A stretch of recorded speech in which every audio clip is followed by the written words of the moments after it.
Salut Geoffrey, Hello Gaël. je suis ravi de t'accueillir sur Aventure Humaine aujourd'hui. Ça fait un petit moment qu'on se connaît, qu'on s'écoute sur des plateformes, des médias interposés. Et donc là, c'est l'occasion aujourd'hui d'approfondir et de se connecter. Je crois que c'est un mot qui va revenir, un verbe qui va revenir régulièrement aujourd'hui. Donc je suis ravi de t'accueillir et de t'offrir cette parenthèse. Merci beaucoup Gaël pour ton invitation. Effectivement, ça fait quelques moments, ça fait oui, quelques temps qu'on se connaît et c'est toujours un plaisir comme ça d'échanger un moment entre passionnés pour aider le plus grand nombre finalement. Et effectivement, on va parler, je pense, en tout cas, de connexion. Parce que toi comme moi, la connexion humaine, c'est quelque chose qu'on apprécie particulièrement.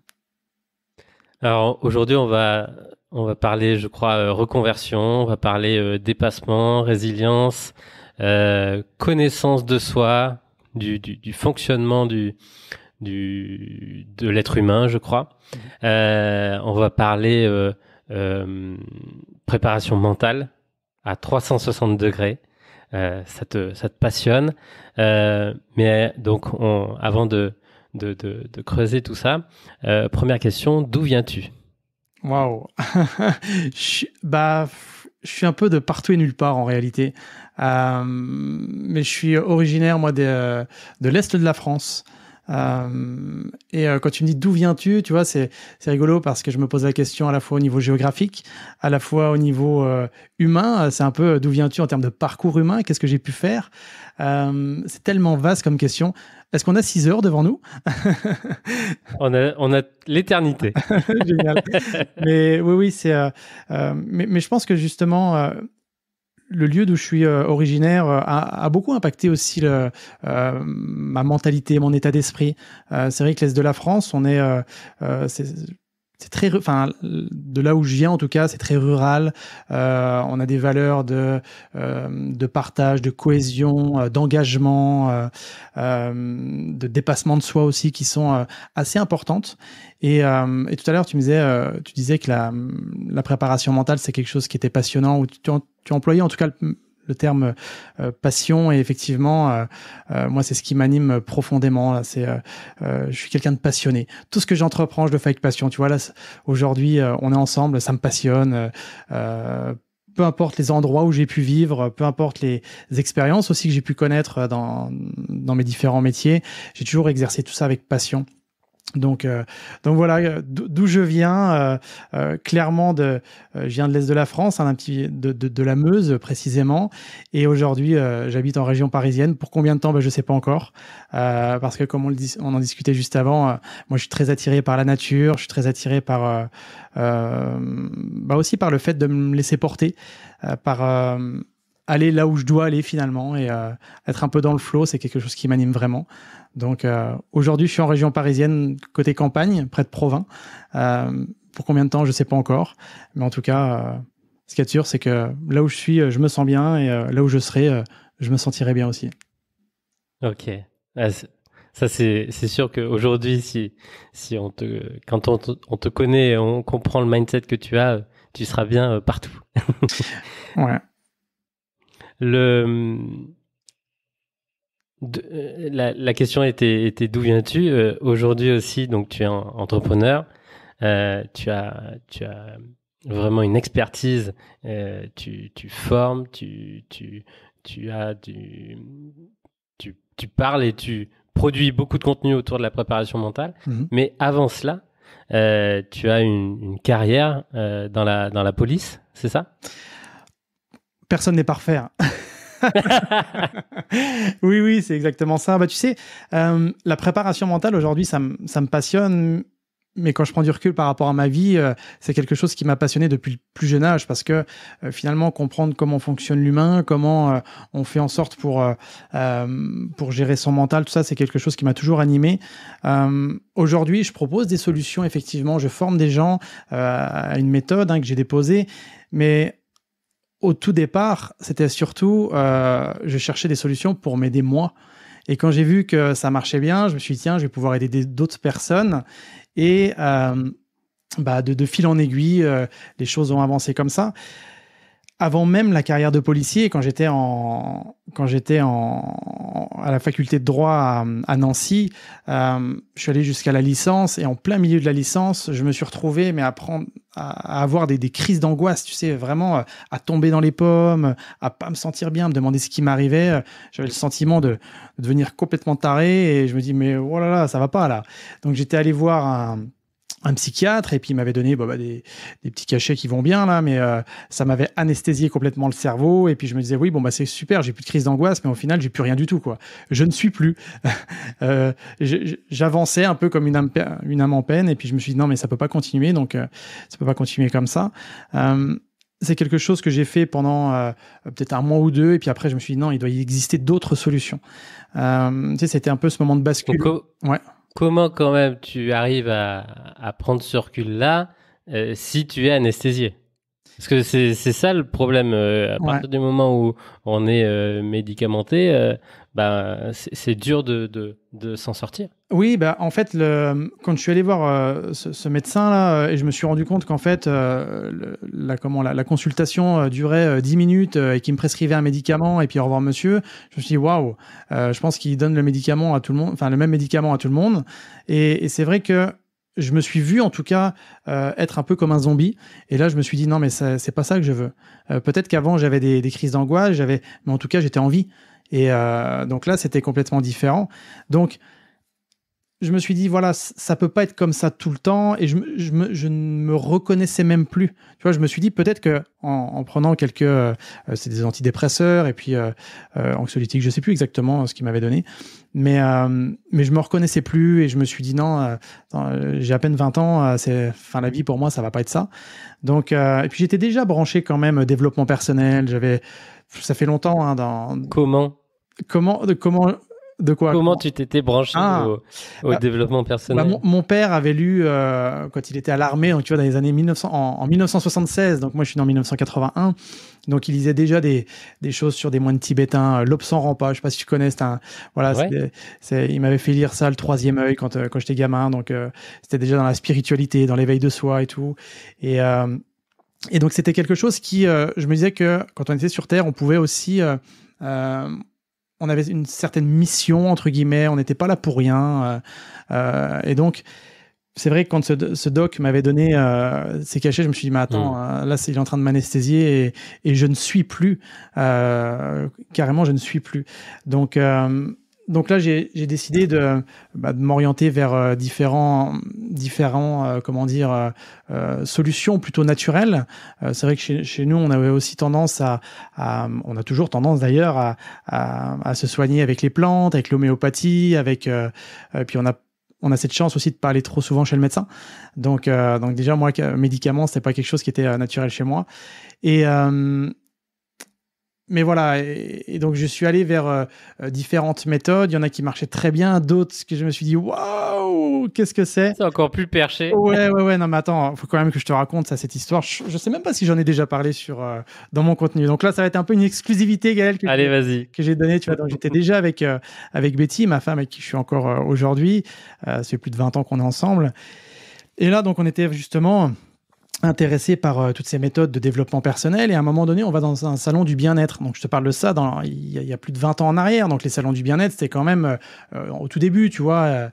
Et on arrive sur un stand de yoga où la personne, elle nous fait vivre des choses. Bon, aujourd'hui, maintenant, je sais que c'est tout simplement des états un peu hypnotiques, quelque chose qui te permet d'être détendu et tout.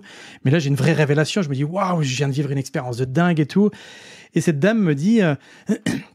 Si vous voulez, vous pouvez venir à notre atelier, c'est gratuit.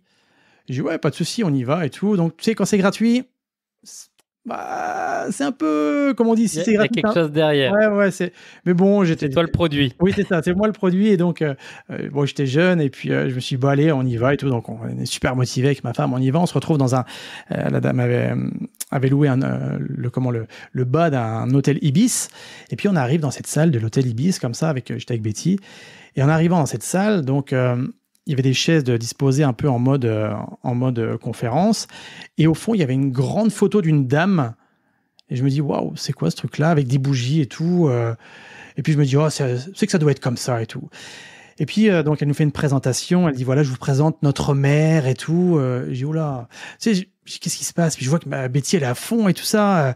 Et puis, à un moment donné, elle nous fait partir dans une méditation. Elle dit, mettez la main sur votre cœur en disant, je ne suis pas coupable et j'aime. Alors, je sais plus comment elle s'appelait, cette dame-là. J'aime toi qui es ma mère et tout. Je dis, waouh, première séance. Qu'est-ce qui se passe? Et je vois les gens qui sont à fond et tout. Et puis après, tu sais, ils commencent à nous dire, oui, nous, on emmène des enfants en Inde pour justement les aider à se développer. Je suis, oh là là! Donc j'étais pas encore dans la police, tu vois, mais j'avais quand même ce petit côté en me disant, mais c'est quoi un petit radar? Mais oui, je me suis dit, puis à un moment donné, j'ouvre les yeux en grand comme ça, et puis je regarde ma femme, elle était à fond, on est en pleine méditation et tout. Je dis, oh là là, sauvons-nous. Ça puait la secte à plein nez.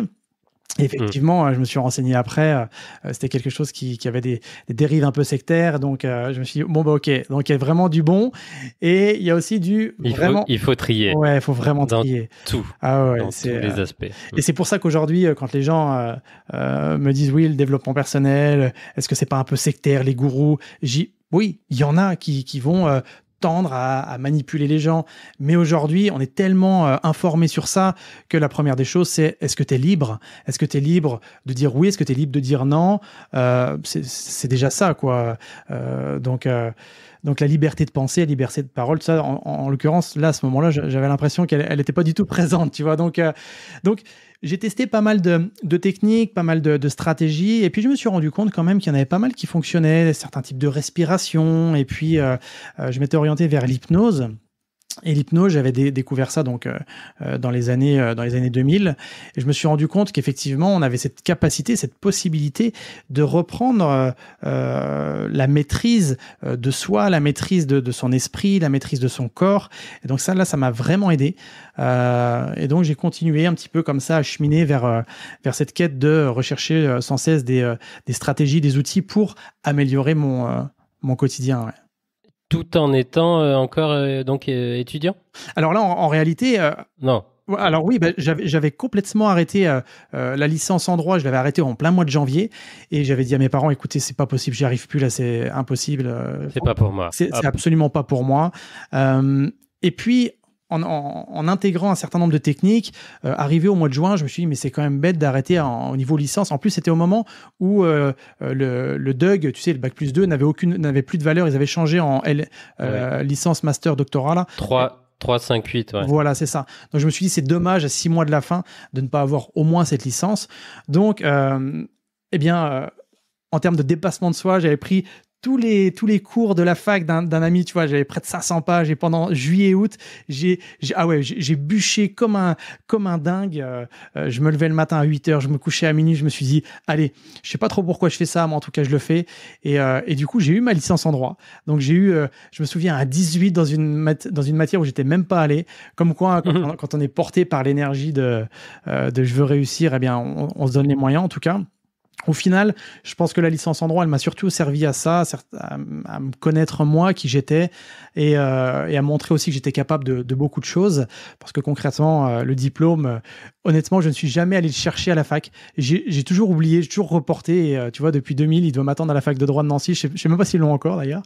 Mais donc voilà. Et fort de cette licence en droit, je me suis dit, parce que c'était ça ta question, c'était que j'avais fait un parcours dans la police, je me suis dit, vers où je vais me diriger maintenant? Et au départ, je voulais me diriger vers le métier de professeur des écoles, parce que je trouvais ce métier fascinant, tu sais, le fait de partager, d'avoir aussi un impact sur la vie des personnes.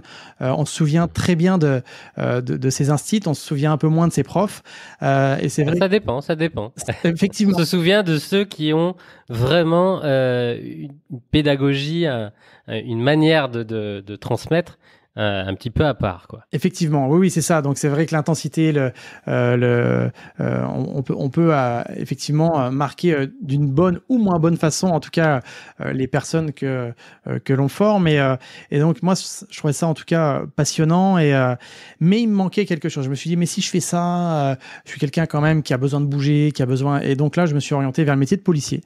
Et c'est vrai que les gens qui me connaissaient ont eu du mal à me saisir en me disant, mais attends, tu voulais faire prof et là tu veux faire flic. C'est un peu à l'opposé en réalité.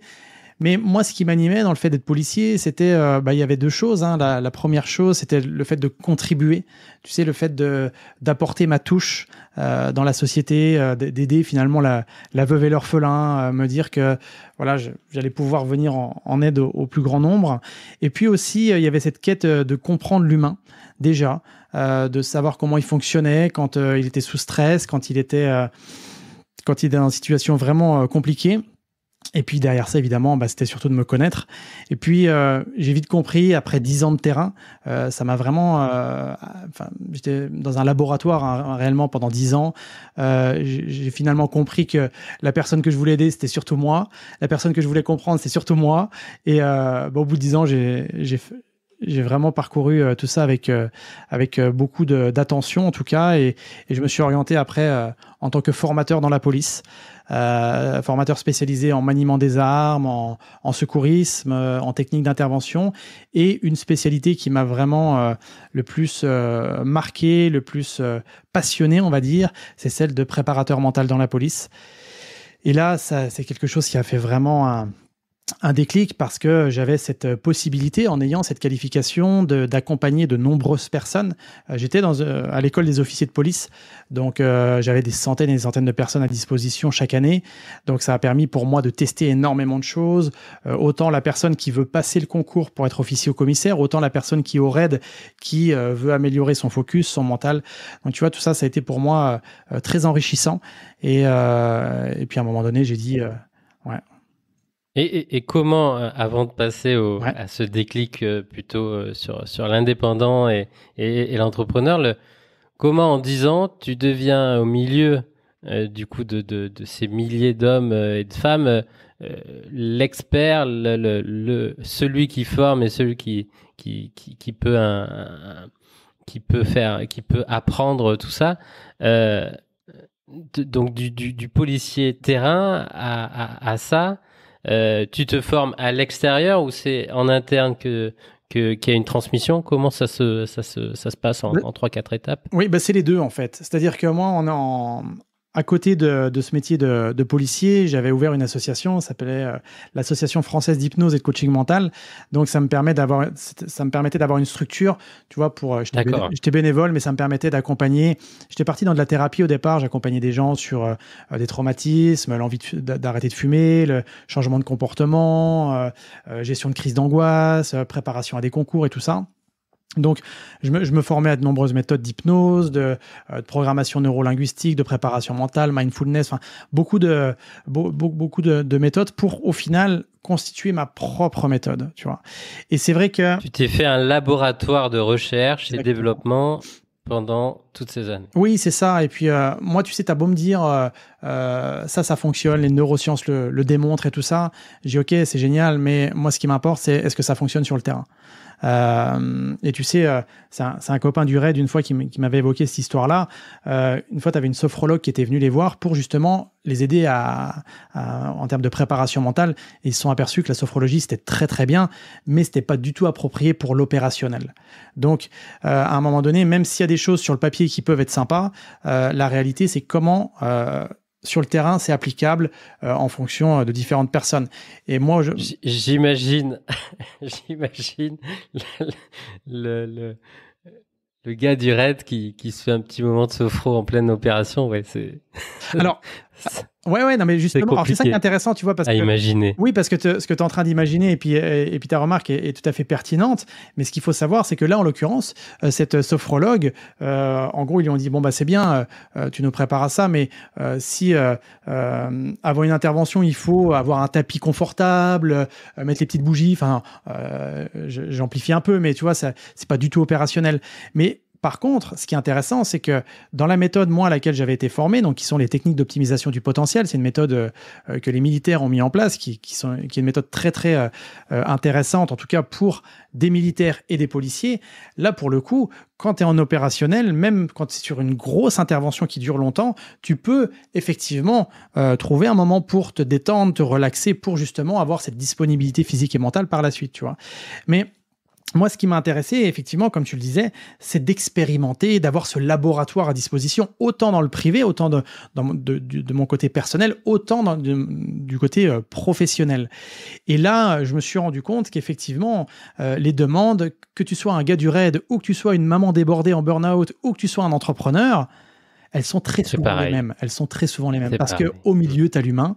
Et l'humain, qu'est-ce qu'il veut ? Il veut augmenter sa confiance, il veut augmenter sa motivation, son focus, sa concentration, son passage à l'action, enlever l'effet de l'imposteur, enfin, le syndrome de l'imposteur, etc. Donc tout ça, tu vois, et je me suis posé la question, et ça a toujours été ma quête, et ça l'est toujours, quelles sont les stratégies qui, justement, peuvent permettre d'accompagner, que ce soit le gars du raid qui veut perfectionner sa capacité à intervenir en milieu hostile pour aller interpeller des terroristes, que l'entrepreneur qui veut monter sa boîte et qui est bourré de peur, quoi, tu vois.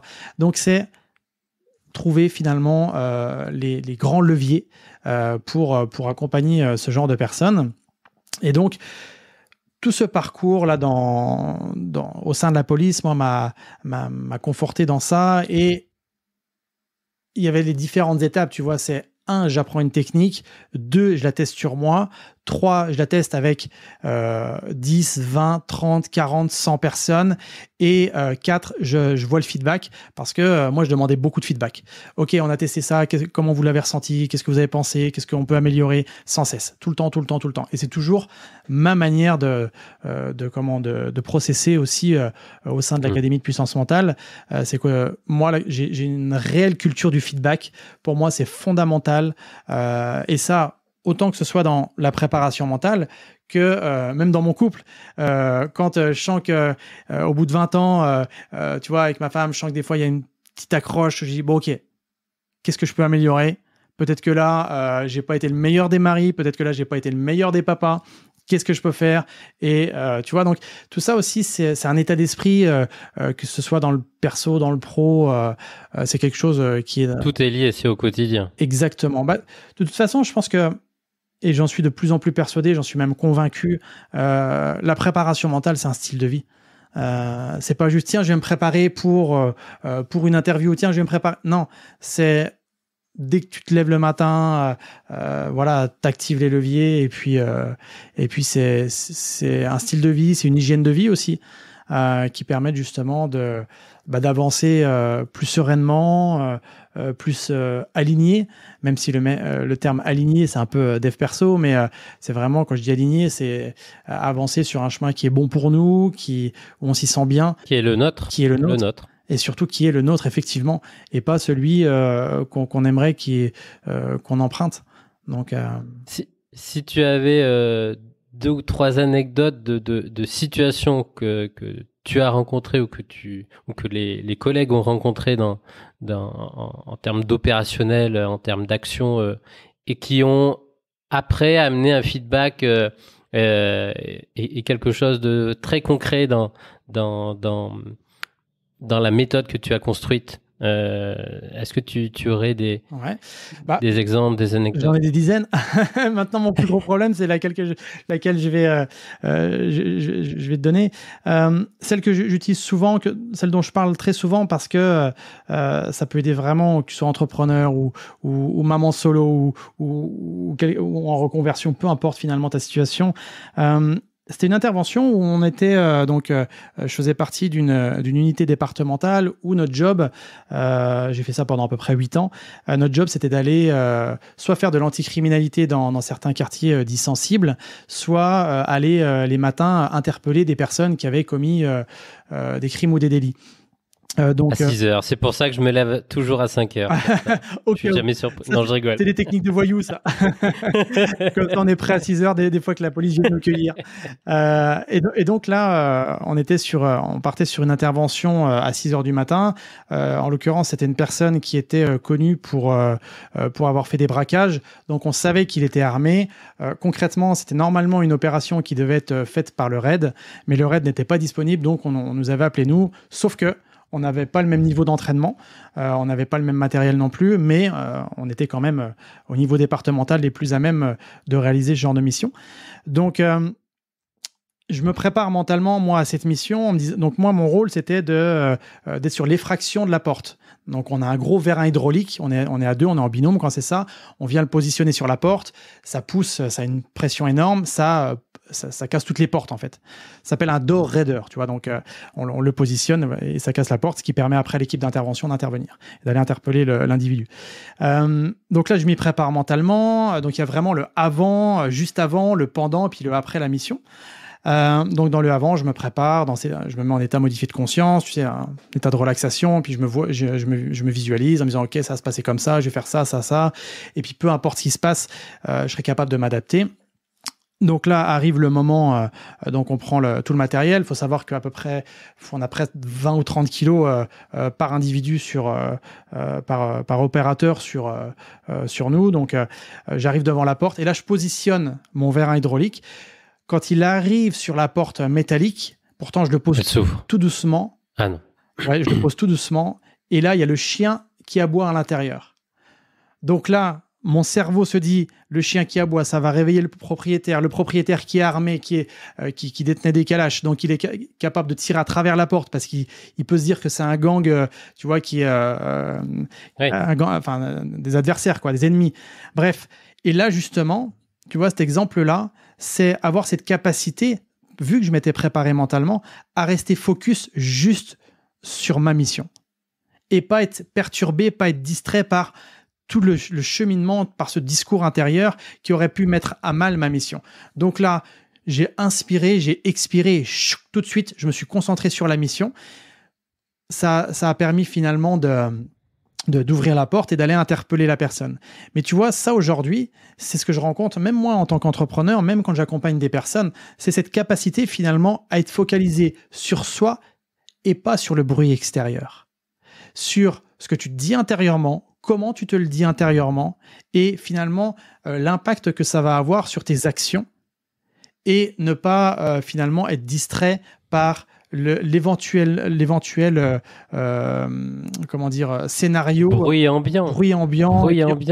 C'est ça. Il y en a je pense que en plus, il y en a de plus en plus. Oui. Que ce soit avec les réseaux sociaux, l'actualité, les transformations du monde ou je sais pas quoi, il y a chaque seconde des milliers et des dizaines de milliers de choses qui peuvent t'empêcher de garder le contrôle sur ce que tu peux garder sous contrôle. Bah, tu sais, le meilleur exemple qu'on peut avoir, c'est, ok, là je parle d'une intervention de police, je pense que très peu de personnes qui vont écouter ont vécu ce genre de situation, mais concrètement, quand on a eu le Covid, enfin le confinement, c'est la même chose. C'est-à-dire qu'on avait eu ce bruit ambiant, on a eu tout ça, tout ce marasme, mais là on pouvait anticiper négativement l'avenir, et ceux qui l'ont fait, c'est pas grave, il n'y a pas à culpabiliser de ça. Mais c'est vrai que peu importe ce qui se passe à l'extérieur, c'est qu'est-ce que moi, il se passe à l'intérieur? Comment je peux gérer ce qui se passe à l'intérieur de moi? Mon niveau émotionnel, mon niveau mental, mon focus, sur quoi je décide de porter mon attention et pas de me laisser aspirer par l'extérieur. Donc là, en l'occurrence, sur cette intervention, j'aurais pu me laisser aspirer par le fait de me dire, il y a du bruit, on va tous mourir. Et puis derrière, j'avais 10 gars qui étaient derrière, prêts à aller interpeller. Et puis de me sentir un peu oppressé. Non, j'ai conservé mon focus pour justement aller procéder à l'interpellation. Tu vois, donc ça, c'est une intervention qui peut être extrême. Et puis, il y a d'autres types d'interventions, celle notamment, j'en fais souvent référence aussi, où tu interviens sur un différend familial. Donc là, toi, tu arrives en tant que policier, tu es au milieu d'une situation où tu n'as pas les tenants, tu n'as pas les aboutissants, tu vois la femme qui s'est fait frapper, tu vois l'homme qui, des fois, très souvent alcoolisé, et puis tu vois le petit bout de chou, tu vois, de 3, 4, 5 ans qui est au milieu de tout ça et qui te regarde avec ses yeux bleus en disant sauve-moi, aide-moi, quoi. Donc là, à ce moment-là, parce que quand on en parle, bon, on peut se faire une idée, mais quand tu vis ce quotidien-là, tu te dis, OK, je dois rester professionnel. Parce que je te garantis, Gaël, plus d'une fois, moi en plus, je suis père de famille. Hein. Ouais, là, on lève le point. Tu veux donner des leçons toi-même. Hein. Tu vois, t'as envie juste de régler à ta façon. Parce que tu te dis, ce gars-là, ce qu'il a fait à une femme, c'est facile de le faire. Parce qu'il fait 2 fois son poids. Enfin, il n'y a rien de courageux là-dedans. Donc, viens de confronter un vrai bonhomme, tu vois. Mais ça... tu n'as pas le droit de le faire et c'est pas ton job en fait. Donc là concrètement, ça demande aussi une vraie maîtrise de soi-même. Et c'est pour ça que parfois, la police fait la une des journaux en disant la bavure, ceci, cela, parce que je vais dire heureusement ou malheureusement, en tout cas, un policier reste un humain, même si, évidemment, il y en a, ils n'ont rien à faire dans ce métier-là, ils méritent d'être virés, et puis ils méritent d'aller en prison parce que c'est des voyous. Et ça, c'est une marge très, très infime. Hein, tu vois, moi, en 15 ans de police, j'ai eu cette chance de jamais rencontrer de véreux, tu vois, mais je ne nie pas le fait qu'il y en ait, qu'on soit d'accord sur ça. Mais en tout cas, on reste humain. Le policier ou l'infirmier, le pompier, l'urgentiste reste humain. Et c'est ça, en fait, tout l'objet. C'est comment on fait pour conserver la maîtrise de soi-même. Quand je dis la maîtrise, d'ailleurs, petit aparté, j'aime différencier la maîtrise et le contrôle. Tu vois, cette maîtrise, c'est un petit peu comme un maître maîtrise. On pourrait dire le contrôle, mais c'est surtout dans le contrôle, il y a une sorte de force, de résistance. On y va en une sorte de lutte, tu vois. Un peu comme quelqu'un qui débuterait les arts martiaux où, après un certain nombre d'années, il y a cette maîtrise, alors que le débutant, lui, il tente de contrôler. Donc, il dépense beaucoup d'énergie, il fait beaucoup d'efforts pour finalement peu de résultats, alors que le maître, lui, il maîtrise, c'est-à-dire qu'il dépense peu d'énergie pour beaucoup de résultats. Donc c'est tout ça l'objet aussi, moi, qui m'a passionné, et qui me passionne encore, parce qu'aujourd'hui, quand j'accompagne des entrepreneurs, quand je discute avec des gens qui sont en reconversion ou autres, c'est comment faire pour justement reprendre la maîtrise de soi-même, comment faire pour avoir une vie qui nous inspire et puis qui nous passionne réellement. Comment faire alors, Geoffrey, en 2-3 points? Alors écoute, je bois un peu d'eau histoire d'hydrater. Bois un petit peu d'eau et on va passer du coup à ce moment-là où, avant d'approfondir ça, mais quel est le déclic qui te fait passer du coup un quotidien évidemment de privé, donc responsable d'un foyer, responsable d'une association et fonctionnaire tranquille qui a un avenir tout tracé, à entreprendre, indépendant et être un petit peu moins du coup sûr et certain de tout ça. Mais comme tu as tous les outils pour garder la maîtrise, c'est peut-être un peu plus simple. Mais quel est le déclic et le moment, la situation, où tu te dis go, yallah. Ouais. Bah, tu sais, ça s'est pas fait forcément du jour au lendemain. Et c'est vrai que parfois, des gens me disent, moi, tiens, j'aimerais partir de mon métier, mais ils font ça un peu sur le coup de l'émotionnel. Je déconseille vraiment, sauf si c'est une question de survie, mais je déconseille les personnes de partir sur un coup de nerf, en fait. Parce que tu pars pour des raisons, parce que justement, tu mets ton focus sur des choses qui ne vont pas et t'as pas forcément la vue d'ensemble en réalité. Donc, moi, ça s'est fait progressivement. Mais déjà, je me suis beaucoup observé. J'ai vu à quel point l'énergie pour laquelle j'étais rentré dans ce métier-là, cette passion d'aider, cette passion de comprendre l'humain et tout ça, eh bien, elle diminuait de plus en plus. J'avais le sentiment vraiment que cette flamme diminuait. Et je me suis dit, comment je vais continuer dans ce sens-là? Est-ce que quand je vais avoir 90 ans, est-ce que quand je vais me retourner sur ma vie, est-ce que je vais me dire que voilà, j'ai pas eu de regret dans le fait de pas m'être lancé dans autre chose? Et puis là, comme le dirait un grand philosophe, la question est vite répondue, quoi. Donc là, pour le coup, c'était clair que effectivement, d'apparence, j'avais tout pour être heureux. J'avais un job garanti à vie. Je gagnais environ entre 2000 et 2500 euros par mois. Donc tout ça, ça allait en plus évoluer tranquillement. J'avais un statut en tant que formateur spécialisé, notamment en étant dans la préparation mentale, dans le maniement des armes. Tout ça, c'était quelque chose qui était aussi envié, valorisé. Mais intérieurement, il se passait autre chose. Tu vois, c'est ça cette déconnexion. En fait, moi, je parle de puissance mentale. C'est cette déconnexion entre cette puissance intérieure, ces ressentis, ces émotions, et puis le mental. Ce que je me disais, oui, mais j'ai tout pour être heureux, j'ai aucune raison de me plaindre, et puis il y a pire ailleurs, etc. Et donc, ça faisait tu vois, cette déconnexion entre cette puissance et ce mental. Donc, cette puissance mentale n'y était plus du tout. Et chaque matin, voilà, quand je me rendais au boulot, je me disais que ça pouvait pas durer comme ça. Et puis, à un moment donné, Donc, j'ai découvert l'Académie Zéro Limite avec Martin Latulippe, que tu connais aussi. C'est Paul Pironnet, expert en programmation neurolinguistique, qui m'en avait parlé de Martin. Et puis, il me dit, est-ce que tu n'as jamais pensé à développer sur le web? Et là, tu sais, moi, quand il me parle de ça, pour moi, me développer sur le web, c'était l'équivalent du téléshopping, tu vois. C'est un genre de truc, oui, tu vends du rêve, mais c'est creux, quoi. Et puis, de fil en aiguille, je me suis intéressé, effectivement, je me suis rendu compte que ce qui m'animait, c'est-à-dire de contribuer à un monde meilleur à ma façon, eh bien, je pouvais le faire aussi d'une façon complètement différente en me développant sur le web, en proposant des formations dans le privé et puis en quittant ce job qui était en tout cas d'apparence, il avait tout de bien.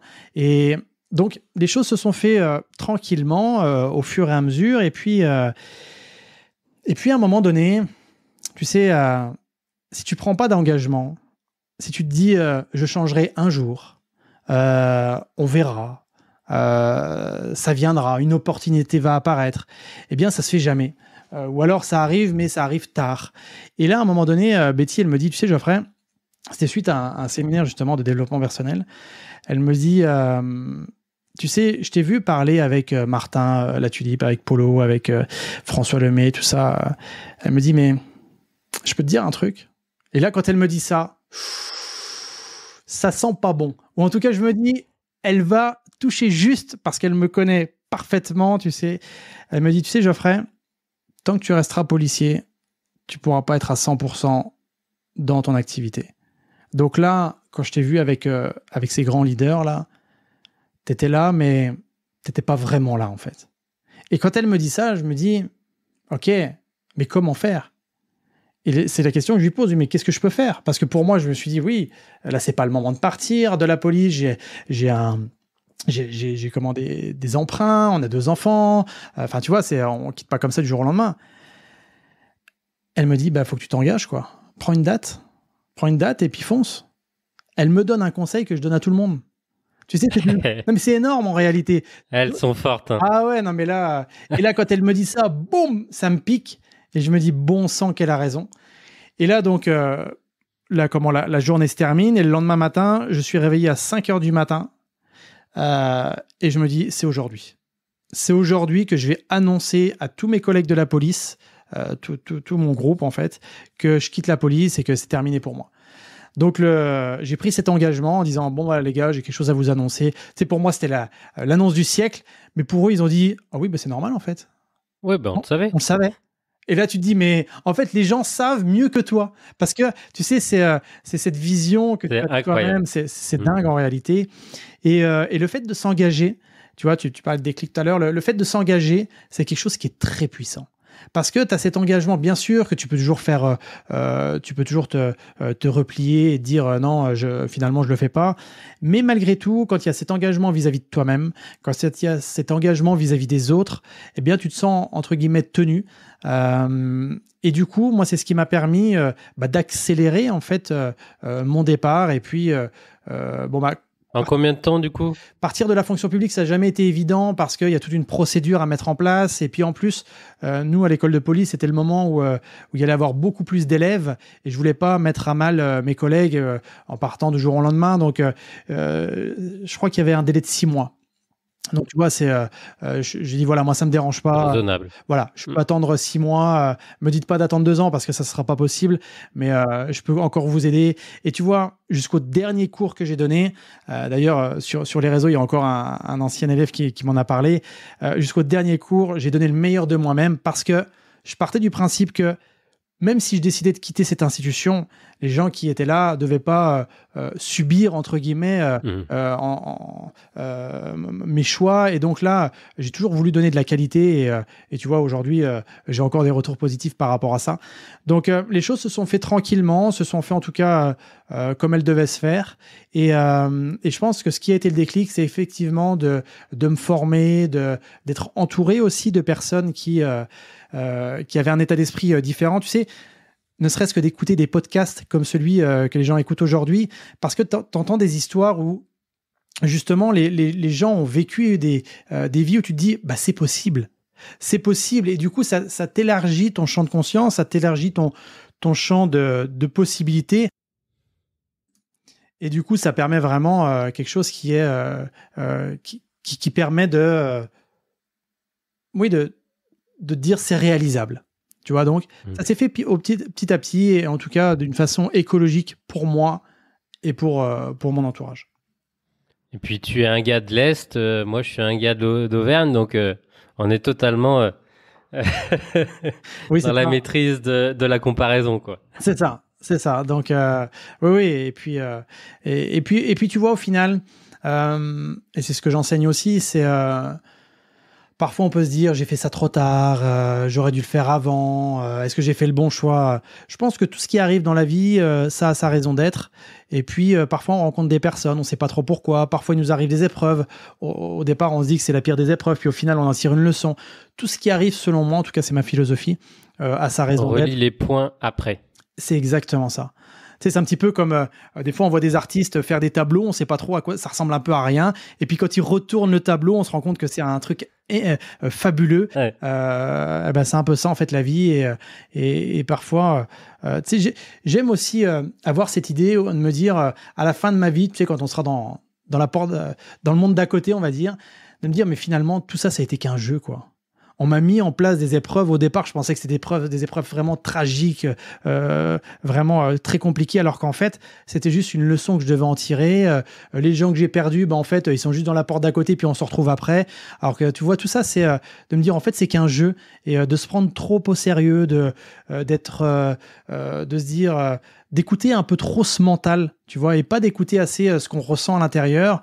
Je pense que c'est le meilleur moyen, en tout cas, de passer peut-être à côté de sa vie. Et donc, le mental aussi a sa raison d'être. Hein. Je dis pas qu'il faut pas écouter son mental, parce que on peut des fois se dire oui, l'ego ceci, l'ego cela. L'ego aussi, c'est ce qui nous permet d'aller au-delà de nos limites, de nous permettre de réussir certaines choses. Mais ce qui est important, c'est que cet ego soit aussi connecté à notre fort intérieur, à ce qu'on ressent, et à ce qui nous anime vraiment en réalité. Et donc, quelles sont les premières étapes?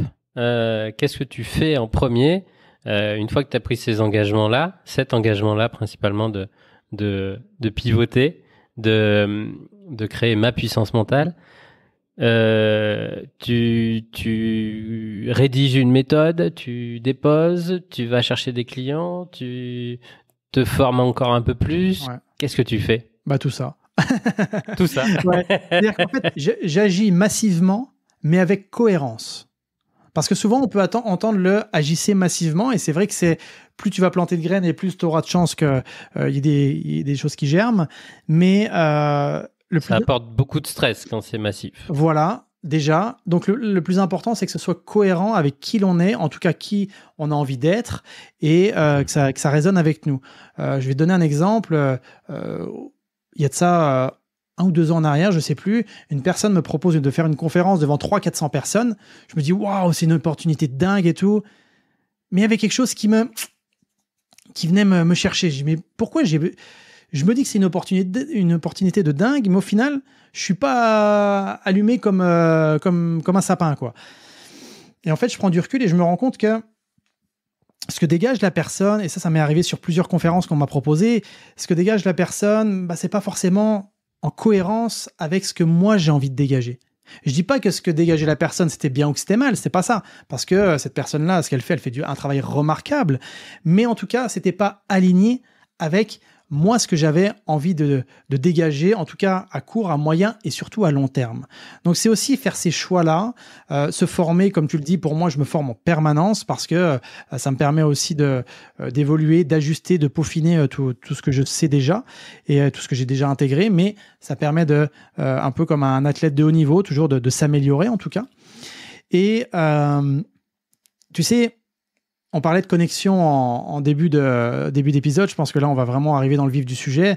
Moi, c'est les fondements de cette méthode puissance mentale que j'ai mis au point parce que justement, je me suis posé la question. Je me dis, comment est-ce que ça se fait que tu as des personnes gagnent 10 000 euros par mois, ils vivent dans une villa magnifique, j'ai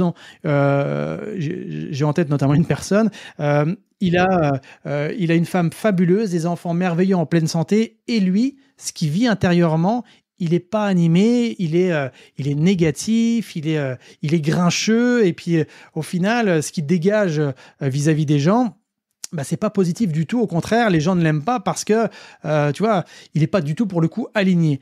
Et je me dis, comment ça se fait que ces gens-là, comme moi, je l'ai eu aussi, d'avoir d'apparence tout pour être heureux, eh bien, ne le sont pas. Et puis inversement, tu as des gens qui ont d'apparence rien pour être heureux. C'est-à-dire qu'ils n'ont pas une maison somptueuse, ils vivent dans une maison ultra modeste, limite avec l'électricité, et puis un rien les rend heureux. Tu sais, c'est ça, je me suis dit, mais comment ils font donc, et puis, à un moment donné, j'ai lu ce bouquin-là, que j'ai toujours à portée de main, à portée de bras, on va dire. D'ailleurs, il doit être là. Attends, je me permets, hop, dans ma bibliothèque. Toc, toc, oui, il est juste là.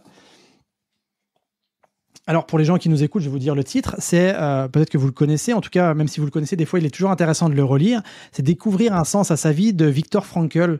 C'est un psychiatre autrichien qui avait, donc expert en neurologie et psychiatrie. Il est né en 1905, il est décédé en 1997. C'est quelqu'un qui avait vécu dans les camps de concentration. Il s'était posé la question, comment justement font ceux qui réussissent à s'en sortir? Et là, il s'est rendu compte que c'était pas les plus forts, c'était pas les plus mecs, c'était pas les plus intelligents non plus. Et c'est tout simplement les gens qui trouvent un sens à leur vie. Et je me suis dit, ok, donc ça va être ma quête de finalement me demander comment aider les personnes à retrouver du sens dans leur vie. Et je cherchais quelque chose qui soit le plus simple possible. Tu sais, parce que souvent derrière les choses qui sont les plus simples, on peut en tirer énormément de choses. Et le but, c'est pas de chercher des choses compliquées, mais au contraire des choses qui sont simples, mais qui sont appliquées avec excellence. Et c'est vrai que ces gens-là, moi le premier, quand j'étais dans cette situation, j'avais tendance à me connecter à ma carrière, à me connecter aux apparences, à me connecter à des projets, et j'étais déconnecté intérieurement à ce qui m'animait. Donc, la première connexion qui est, selon moi en tout cas, et l'expérience, en tout cas des centaines de personnes que j'ai accompagnées me conforte dans cette idée, c'est que la première connexion à avoir, c'est la connexion avec soi-même. Et quand je dis connexion avec soi-même, elle peut être large, parce que ça veut tout dire et rien dire, mais c'est finalement se replacer au cœur de sa vie, au cœur du processus. Et ça, en mettant tout son entourage, tout ce que l'on a, tout ce que l'on croit être, de côté. Et c'est vrai que quand on est père de famille, on peut se dire « Non, mais attends, je peux pas mettre mes enfants de côté, je peux pas mettre mon épouse de côté, je peux pas... » c'est justement le travail qui est un petit peu compliqué à faire peut-être au départ. Quand je dis compliqué, ça demande surtout des efforts. Dire « Ok, moi, Geoffrey, moi, Gaël, moi, c'est la personne qui nous écoute en ce moment. Finalement, de quoi j'ai vraiment envie ? Si j'avais pas de limite de temps, d'énergie, d'argent, aucune limite, de quoi j'aurais réellement envie ? De quoi même je serais capable de payer pour le faire ? Et là, souvent, il y a notre mental qui vient dire « Oui, mais c'est pas possible parce que tu dois ceci, tu dois cela. » Mais ça vient après, ça. Donc déjà, se remettre au cœur du système, de se remettre au cœur de sa vie, de se remettre au cœur du processus, ça, c'est quelque chose de fondamental. Et quand j'accompagne des grands dirigeants, des grands entrepreneurs, des gens qui ont des ambitions vraiment très importantes, on revient toujours à ce point-là au départ. Parce que... Comme quand on prend l'avion. C'est exactement ça. Oui, cette métaphore qui, au final, est plus qu'une métaphore, c'est une réalité. Tout le temps, vrai, quoi. Ouais, c'est avant de vouloir donner de l'oxygène aux autres, donne déjà de l'oxygène à toi-même pour finalement pouvoir aider les autres. Tu vois, donc ça, c'est, on a beau le savoir. D'ailleurs, vous qui nous écoutez aujourd'hui, peut-être que vous le saviez, peut-être même que c'est quelque chose, vous vous êtes dit, oh, ça je le sais, c'est du connu. Ok, mais aujourd'hui, dans votre vie, de 0 à 10, à combien avez-vous le sentiment de vous placer au cœur de votre vie ? 0, pas du tout. 10, je suis au maximum. Et ça, c'est une vraie question à se poser en toute humilité, en toute vulnérabilité. Et puis, parfois même se poser la question, pas se poser la question les yeux ouverts, mais en fermant les yeux, en prenant une bonne inspiration, en se connectant à soi-même, et dire, tiens, là, maintenant, là, aujourd'hui, pas il y a 10 ans en arrière, pas dans 10 ans, là, maintenant, à combien je me place au centre de ma vie. Et si aujourd'hui vous êtes à 2, il n'y a pas à culpabiliser. Et si vous êtes à 8, 9, 10, c'est génial. Mais peu importe là où vous en êtes, le principal, c'est de se demander comment je peux même peut-être améliorer cette qualité, comment je peux faire pour justement être encore plus connecté à moi-même pour réaliser le reste. Donc ça, c'est vraiment, tu vois Gaël, le premier pilier, la première connexion, c'est la base, c'est les fondements. Tu vois, je te donne un exemple. Dernièrement, j'ai accompagné une personne qui est venue me voir parce qu'elle a un gros challenge. C'est un chef étoilé au guide Michelin. Donc lui, il prépare le concours de meilleur ouvrier de France. C'est quelqu'un qui, honnêtement, en termes de technique, il est au top du top. Sauf que quand il arrive au niveau du concours, il a tendance à perdre ses moyens et puis il n'arrive pas à exprimer réellement son art. Donc là, il est venu me voir en me disant, voilà, j'ai besoin que tu m'aides dans cette dimension mentale. Qu'est-ce qu'on a fait au départ? Eh bien, je lui ai envoyé un questionnaire pour vraiment comprendre son mode de fonctionnement, comment lui agissait, comment il interagissait déjà avec lui-même, comment il agissait avec les autres, pour améliorer déjà ça. Parce que avant de vouloir atteindre n'importe quel projet, avant de vouloir partir en vacances, on regarde déjà un petit peu comment va la voiture, avec quelle voiture on va partir et de où on va partir, tu vois. Ça déjà, c'est le fondamental. C'est ce qui est fondamental. Ensuite, la deuxième connexion, et c'est important de faire ça dans l'ordre, en tout cas, encore une fois, l'expérience m'a montré ça, c'est de quelle façon je me connecte avec les autres. Donc le pilier 1, c'est la connexion à soi, et le pilier 2, c'est la connexion aux autres. Et ça, dans cette connexion aux autres, c'est aujourd'hui, si vous avez un projet, avec qui vous vous entourez. Qui est-ce que vous écoutez? Par exemple, aujourd'hui, vous écoutez le podcast Aventure Humaine. Ça va venir vous aider, ça va vous nourrir, ça va peut-être vous challenger aussi. Mais ça, dans qui est-ce que j'écoute, qui est-ce que je côtoie, qui est-ce que je fréquente, c'est extrêmement important. Et avoir conscience surtout de cette connexion-là. Parce que parfois, les gens, moi, ils me disent « Oui, mais Geoffrey, c'est difficile pour moi parce que j'ai des collègues qui sont extrêmement négatifs, j'ai une famille qui est extrêmement négative et je veux développer mon projet et c'est très difficile. » Ok. Déjà, d'en avoir conscience, c'est énorme. Tu vois, bravo. Déjà, ça, c'est fabuleux. Parce que quand tu as conscience de ça, le but, c'est pas non plus de couper les ponts avec tout le monde. Le but, c'est peut-être de prendre un petit peu de distance par rapport à ce que disent les gens, de prendre de la distance peut-être physiquement aussi, de dire plutôt que de les voir, si c'est de la famille, plutôt que de les voir tous les jours, peut-être de les voir tous les 2 jours ou tous les 3 jours, peut-être plus, peut-être moins, peu importe. Mais en tout cas, qu'est-ce qui est bon pour toi et qu'est-ce qui va te permettre finalement de conserver cette bonne énergie. D'ailleurs, tiens, un point qui est très important, parce que souvent, on me dit « Oui, mais je ne sais pas si cette personne-là, elle est bonne ou pas bonne pour moi. » C'est très simple. Quand tu vas voir une personne ou quand tu écoutes une personne, observe ton curseur d'énergie. Si ton curseur d'énergie est plus élevé après qu'avant, c'est que la personne-là, c'est qu'il y a de fortes chances qu'elle soit bonne pour toi.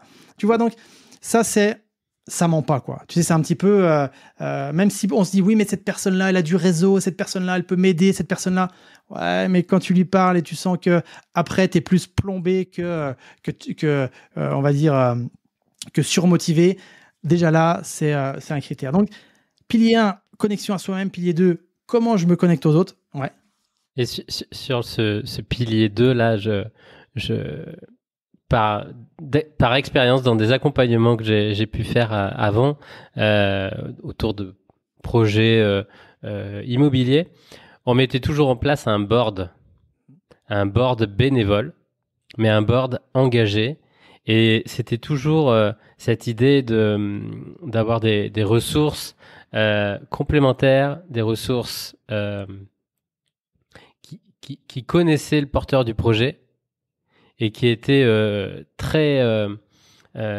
qui avaient une mission et qui s'engageaient dans cette mission. Et donc pendant plusieurs mois, voire plusieurs années, il y avait ce mini board, c'est les boards du CAC 40, hein, les conseils d'administration, tout ça, on connaît. À sa mesure, à son échelle et dans toutes les dimensions de sa vie, on peut créer son propre board et son mini groupe. Et quand c'est bien défini, quand c'est bien choisi, quand c'est bien paramétré, c'est une énorme ressource. Exactement. Oui, c'est important de le conscientiser, ça, parce que des fois, on dit oui, mais je sais, c'est avec un tel. De l'écrire, c'est aussi beaucoup plus puissant. Et formaliser et de mettre quelques règles en place. Si c'est 4-5 personnes, toutes les semaines, tu peux envoyer une petite note audio sur le groupe WhatsApp. Tous les mois, un petit mail. Et une fois tous les 3 mois, vous déjeunez tous ensemble. Et là, il y a un vrai suivi, il y a un vrai feedback. Il y a un vrai engagement et un vrai la mission, tout le monde sait pourquoi ils sont autour de la table et Et on peut, et à partir du moment où il y a cet engagement-là, il n'y a pas tu sais pourquoi tu as choisi ces personnes-là. Donc, quand elles te disent quelque chose, eh ben, elles sont vraiment là pour ça et tu les écoutes. C'est ça. Bah d'ailleurs, les points fondamentaux pour se connecter à ce genre de personnes, c'est un, on partage les mêmes valeurs, et deux, on a le même objectif. Donc là, c'est ce qui permet d'aller dans la même direction. Et tu vois, quand j'accompagne des personnes, quelles qu'elles soient, par exemple, un entrepreneur, c'est OK. Avant de vouloir impacter le monde, avant de vouloir diffuser ton message vraiment à des milliers de personnes, la première chose, si on revient sur ce pilier 1, toi, qui est-ce que tu es? Qui est-ce que tu as envie d'être aux yeux des autres? Et qu'est-ce que tu veux transparaître en réalité? Ensuite, le pilier 2, à qui tu veux parler? À qui est-ce que tu kiffes? À qui tu kiffes parler? Et ça, c'est une vraie question. Et comment tu connectes avec ces gens-là?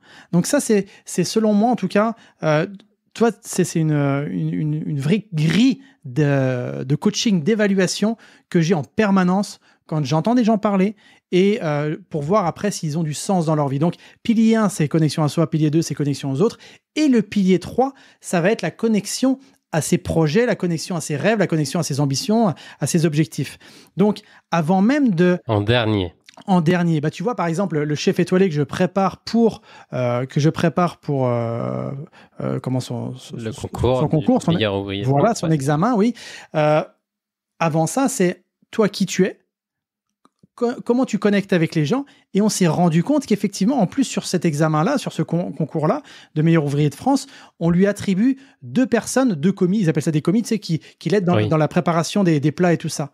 Donc là, autant te dire que tu as intérêt de bien te connaître, et l'interaction que tu as avec les gens, elle a intérêt d'être optimale, parce que justement, le résultat final, donc ton projet, donc la connexion 3, elle va vraiment dépendre du 1 et du 2. Tu vois? Donc, au départ, lui, il se demandait un peu pourquoi. Je lui disais, tiens, comment tu es en ce moment avec tes enfants, avec ta femme, comment tu es avec tes collaborateurs et tout. Et rien que d'avoir modifié ça dans son quotidien, il se rend compte que déjà, il a augmenté en leadership, il a augmenté évidemment en sérénité intérieure. Et là, il me dit, ah ouais, mais c'est vrai que le jour où je vais être sur le concours, ma façon d'interagir avec ces 2 personnes qui me sont attribuées, que je connais ni d'Adam ni d'Ève, elle va être complètement différente. Et en plus, il s'est rendu compte que quand d'ailleurs, j'en parle parce qu'ils m'autorisent à en parler. Hein. Parce que bien souvent, je leur demande, les personnes que j'accompagne, que ce soit des sportifs de haut niveau, hommes politiques, comme cette personne-là, je demande, est-ce que je peux en parler, oui ou non? Quand c'est non, c'est complètement OK. Quand c'est oui, bah, j'en parle sans non plus donner le nom et prénom parce qu'il y a aussi cette confidentialité.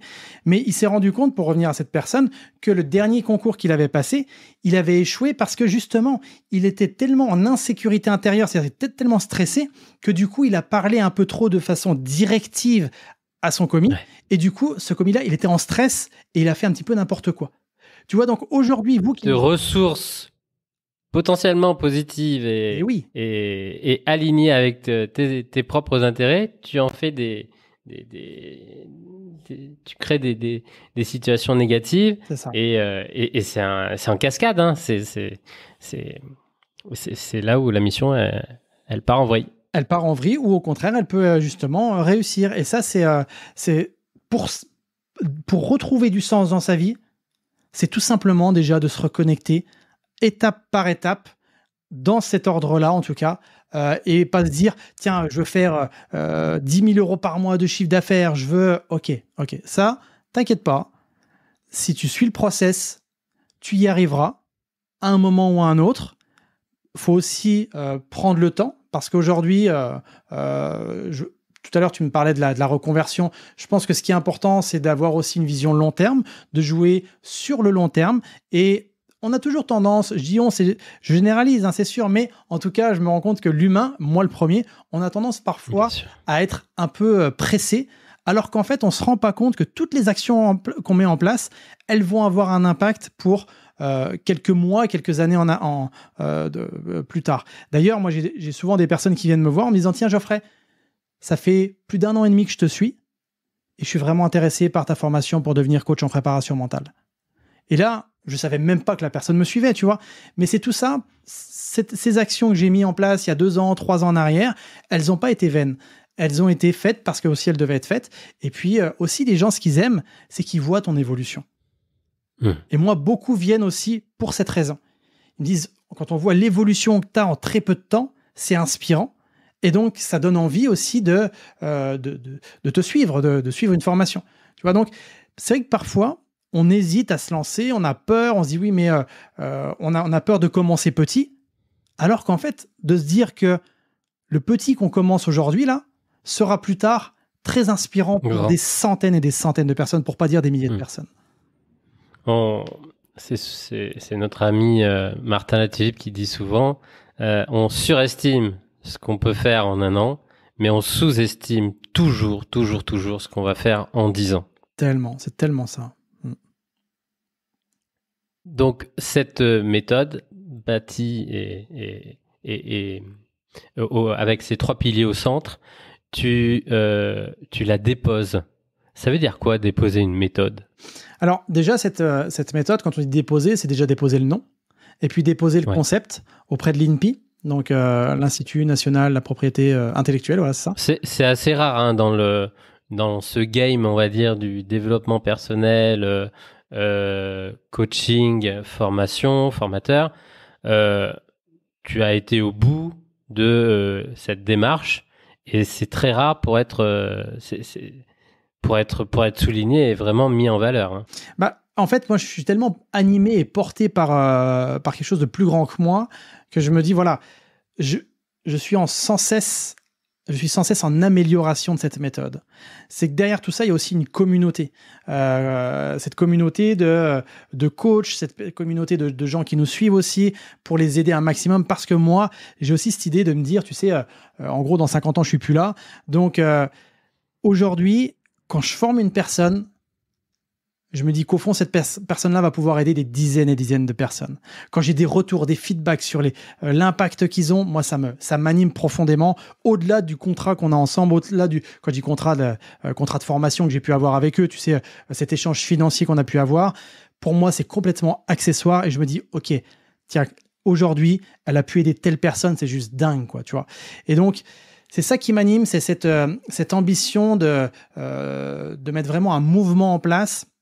Et aujourd'hui, il y a ce mouvement puissance mentale qui va au-delà de la méthode de coaching et c'est d'aider vraiment des personnes. Et c'est pour ça que de contribuer, ne serait-ce que par des interviews comme on est en train de faire, de contribuer aussi via le podcast qu'on a lancé, tout ça, ça permet d'aider un maximum de personnes. Donc il y a cette méthode, parce que derrière ces 3 grands piliers qu'on a évoqués, il y a cet objectif ultime qui est d'être en maîtrise de soi-même. D'ailleurs, j'ai résumé cette méthode qui fait quand même près de 380 pages. Tu vois, c'est un manuel de formation. Quand je me suis posé la question, comment je peux la résumer en une phrase ? C'était le fait d'accéder à la maîtrise de l'instant. Tu vois, il y a le fait d'accéder, c'est on y va d'une façon consciente, aussi inconsciente, mais en tout cas, il y a cette volonté d'y aller. Donc, accéder à la maîtrise, c'est la différence entre la maîtrise et le contrôle, comme on l'a dit précédemment, et de l'instant. Parce que aujourd'hui, enfin là, maintenant, ce qui se passe, c'est ça qui est essentiel. Le passé n'existe plus et le futur, on n'en sait trop rien ce qui va se passer. Par contre, si on a cette capacité à se maîtriser à l'instant T, eh bien, ça permet d'avoir des pensées qui soient justes, des comportements qui soient justes, des émotions aussi qui soient justes. Et même si on peut avoir tendance à parfois être en zone critique, c'est-à-dire d'avoir des émotions désagréables ou des comportements qui soient pas justes, le but, ce qui est grave, c'est pas de les avoir. Ce qui est problématique, les conserver. C'est exactement ça. C'est de rester dans ces schémas-là. Donc, le but, c'est de revenir dans cette zone de maîtrise, donc en accédant à la maîtrise de l'instant. Donc oui, je dis on parce qu'aujourd'hui, je ne suis plus tout seul à développer cette méthode, même si je suis le fondateur et puis que j'ai toujours le dernier mot en réalité parce que je veux conserver quand même l'essence. Et cette méthode-là, parce qu'aujourd'hui, elle peut autant aider des entrepreneurs, des dirigeants, des particuliers, des gens qui travaillent dans des institutions, qui sont en reconversion, qui perdent du sens, bref, tout type de personnes qui ont cette volonté d'évoluer, de grandir. Et pour moi, c'était important aussi de mettre les choses un peu dans le marbre, tu vois, parce que voilà, j'aurais pu mettre la méthode Geoffrey Brochet. Mais quand je serai plus là, Geoffrey Brochet, on s'en foutra. Le but, c'est d'avoir la méthode puissance mentale. Et voilà. Et c'est vrai que le jour où j'ai eu cette idée, puissance mentale, je me suis dit, waouh, c'est un truc qui est sympa, ça. Parce qu'il y a cette énergie derrière. Et souvent, les gens se disent, c'est que le mental. En fait, ça va beaucoup plus loin que le mental. C'est toute cette puissance derrière qui permet à tout un chacun d'avancer, d'évoluer vers ce qui nous anime profondément. Et du coup, aujourd'hui, les activités autour de l'académie Puissance Mentale, c'est aussi bien d'accompagner entrepreneurs, sportifs, particuliers peut-être, et aussi bien de former d'autres intervenants, d'autres coachs, formateurs, peut-être consultants qui utilisent cette méthode. C'est ça? Oui, c'est ça. C'est-à-dire que moi, mon activité principale, c'est de la formation au coaching. Donc, soit pour que les personnes puissent se coacher. Alors, c'est du coaching en préparation mentale. C'est vraiment parce que, d'ailleurs, je vais faire un petit aparté par rapport à ça. Aujourd'hui, moi, tu sais, c'est le terrain qui parle, comme je pense qu'on a compris depuis le départ, mais moi, les retours terrain sont très importants. Et je me suis rendu compte qu'aujourd'hui, on avait tendance à former les gens comme il y a 40 ans en arrière. Avec ces méthodes de coaching où on dit on ne propose pas de solution. On est juste sur du questionnement. Faut que les personnes trouvent eux-mêmes leurs solutions. Faut comprendre que ce type de coaching-là, il avait sa raison d'être il y a 40 ans en arrière, même un peu moins, parce qu'on était trop dans du directif, tu sais, un peu en mode militaire, fais ci, fais ça, et puis on s'est rendu compte que c'était aux gens de trouver eux-mêmes leurs solutions. Et c'est très bien. Mais aujourd'hui, ce qui est important, c'est que les gens sont en demande de solutions. Ils ont besoin d'outils concrets pour gérer leur stress, leurs émotions, pour gagner en confiance en eux, pour être capable de passer à l'action, pour finalement être en maîtrise d'eux-mêmes. Donc, le coaching en préparation mentale, c'est ça et ça à la fois. C'est-à-dire qu'il y a cette méthode de coaching alliée à cette méthode de préparation mentale qui fait le coaching en préparation mentale. Donc, c'est être à la fois en mesure de prendre du recul, d'aider la personne à prendre du recul par rapport à elle-même pour qu'elle puisse voir ses propres ressources et puis qu'elle comprenne aussi la problématique à laquelle elle est rencontrée, elle fait face, et aussi de lui donner des outils, de lui proposer des outils, jamais lui imposer évidemment, mais que ces outils-là, elle se les approprie pour faire face à n'importe quelle situation. Donc que ce soit un gars du raid qui va interpeller un terroriste ou l'entrepreneur qui doit faire une conférence devant 100, 200 ou 1000 personnes, tu vois. Donc cette méthode-là, voilà, elle est aujourd'hui, on la dispense pour autant des particuliers que des professionnels, que des gens qui sont en reconversion. Donc, on a vraiment tout type de personnalités.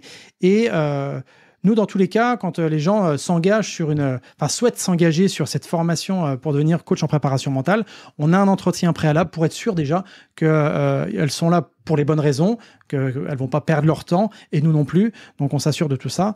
Mais c'est vrai qu'aujourd'hui, on se rend compte qu'il y a vraiment de plus en plus de demandes face au changement de société, face à toutes ces modifications, tu sais, tout ce qui se passe à l'extérieur. C'était d'ailleurs Charles Darwin qui disait les plus forts ne sont pas, ceux qui survivent ne sont pas nécessairement les plus forts ni les plus intelligents, mais ceux qui sont en mesure de s'adapter au changement. Donc là, c'est tout l'objet du coaching en préparation mentale, c'est d'être capable de s'adapter au changement tout en gardant la maîtrise de soi-même. Tu vois, donc il y a une réelle demande et aujourd'hui c'est vrai que la communauté grandit et puis ce que les gens apprécient aussi, c'est... Vous êtes combien aujourd'hui dans l'écosystème Dans l'écosystème. On est à peu près une dizaine. Ok. Donc c'est-à-dire que là, à l'heure où je te parle, à la tête de l'académie, il y a Betty et moi qui sommes les cofondateurs. Après, on a 2 superviseurs qui sont là pour animer aussi des webinaires, et après on a des master coachs qui sont là aussi pour encadrer les groupes qui viennent en soutien. Donc ça, c'est des personnes qui sont formées à la méthode évidemment, qui ont aussi leur activité en à côté. Donc il y a des personnes qui vont être plus spécialisées dans l'entrepreneuriat, d'autres dans l'entreprise, d'autres dans le sport, d'autres qui vont accompagner plus dans les universités, d'autres qui vont être avec les jeunes, d'autres qui vont être dans la reconversion. Bref, tout type de personnes. On a aussi sélectionné pour qu'il y ait un panel assez large. Et aujourd'hui, quand les gens viennent dans l'académie, ils se rendent, le principal mot, c'est le mot famille. Tu vois, parce que moi, c'est ce qui m'anime vraiment. Moi, j'ai un côté famille très important.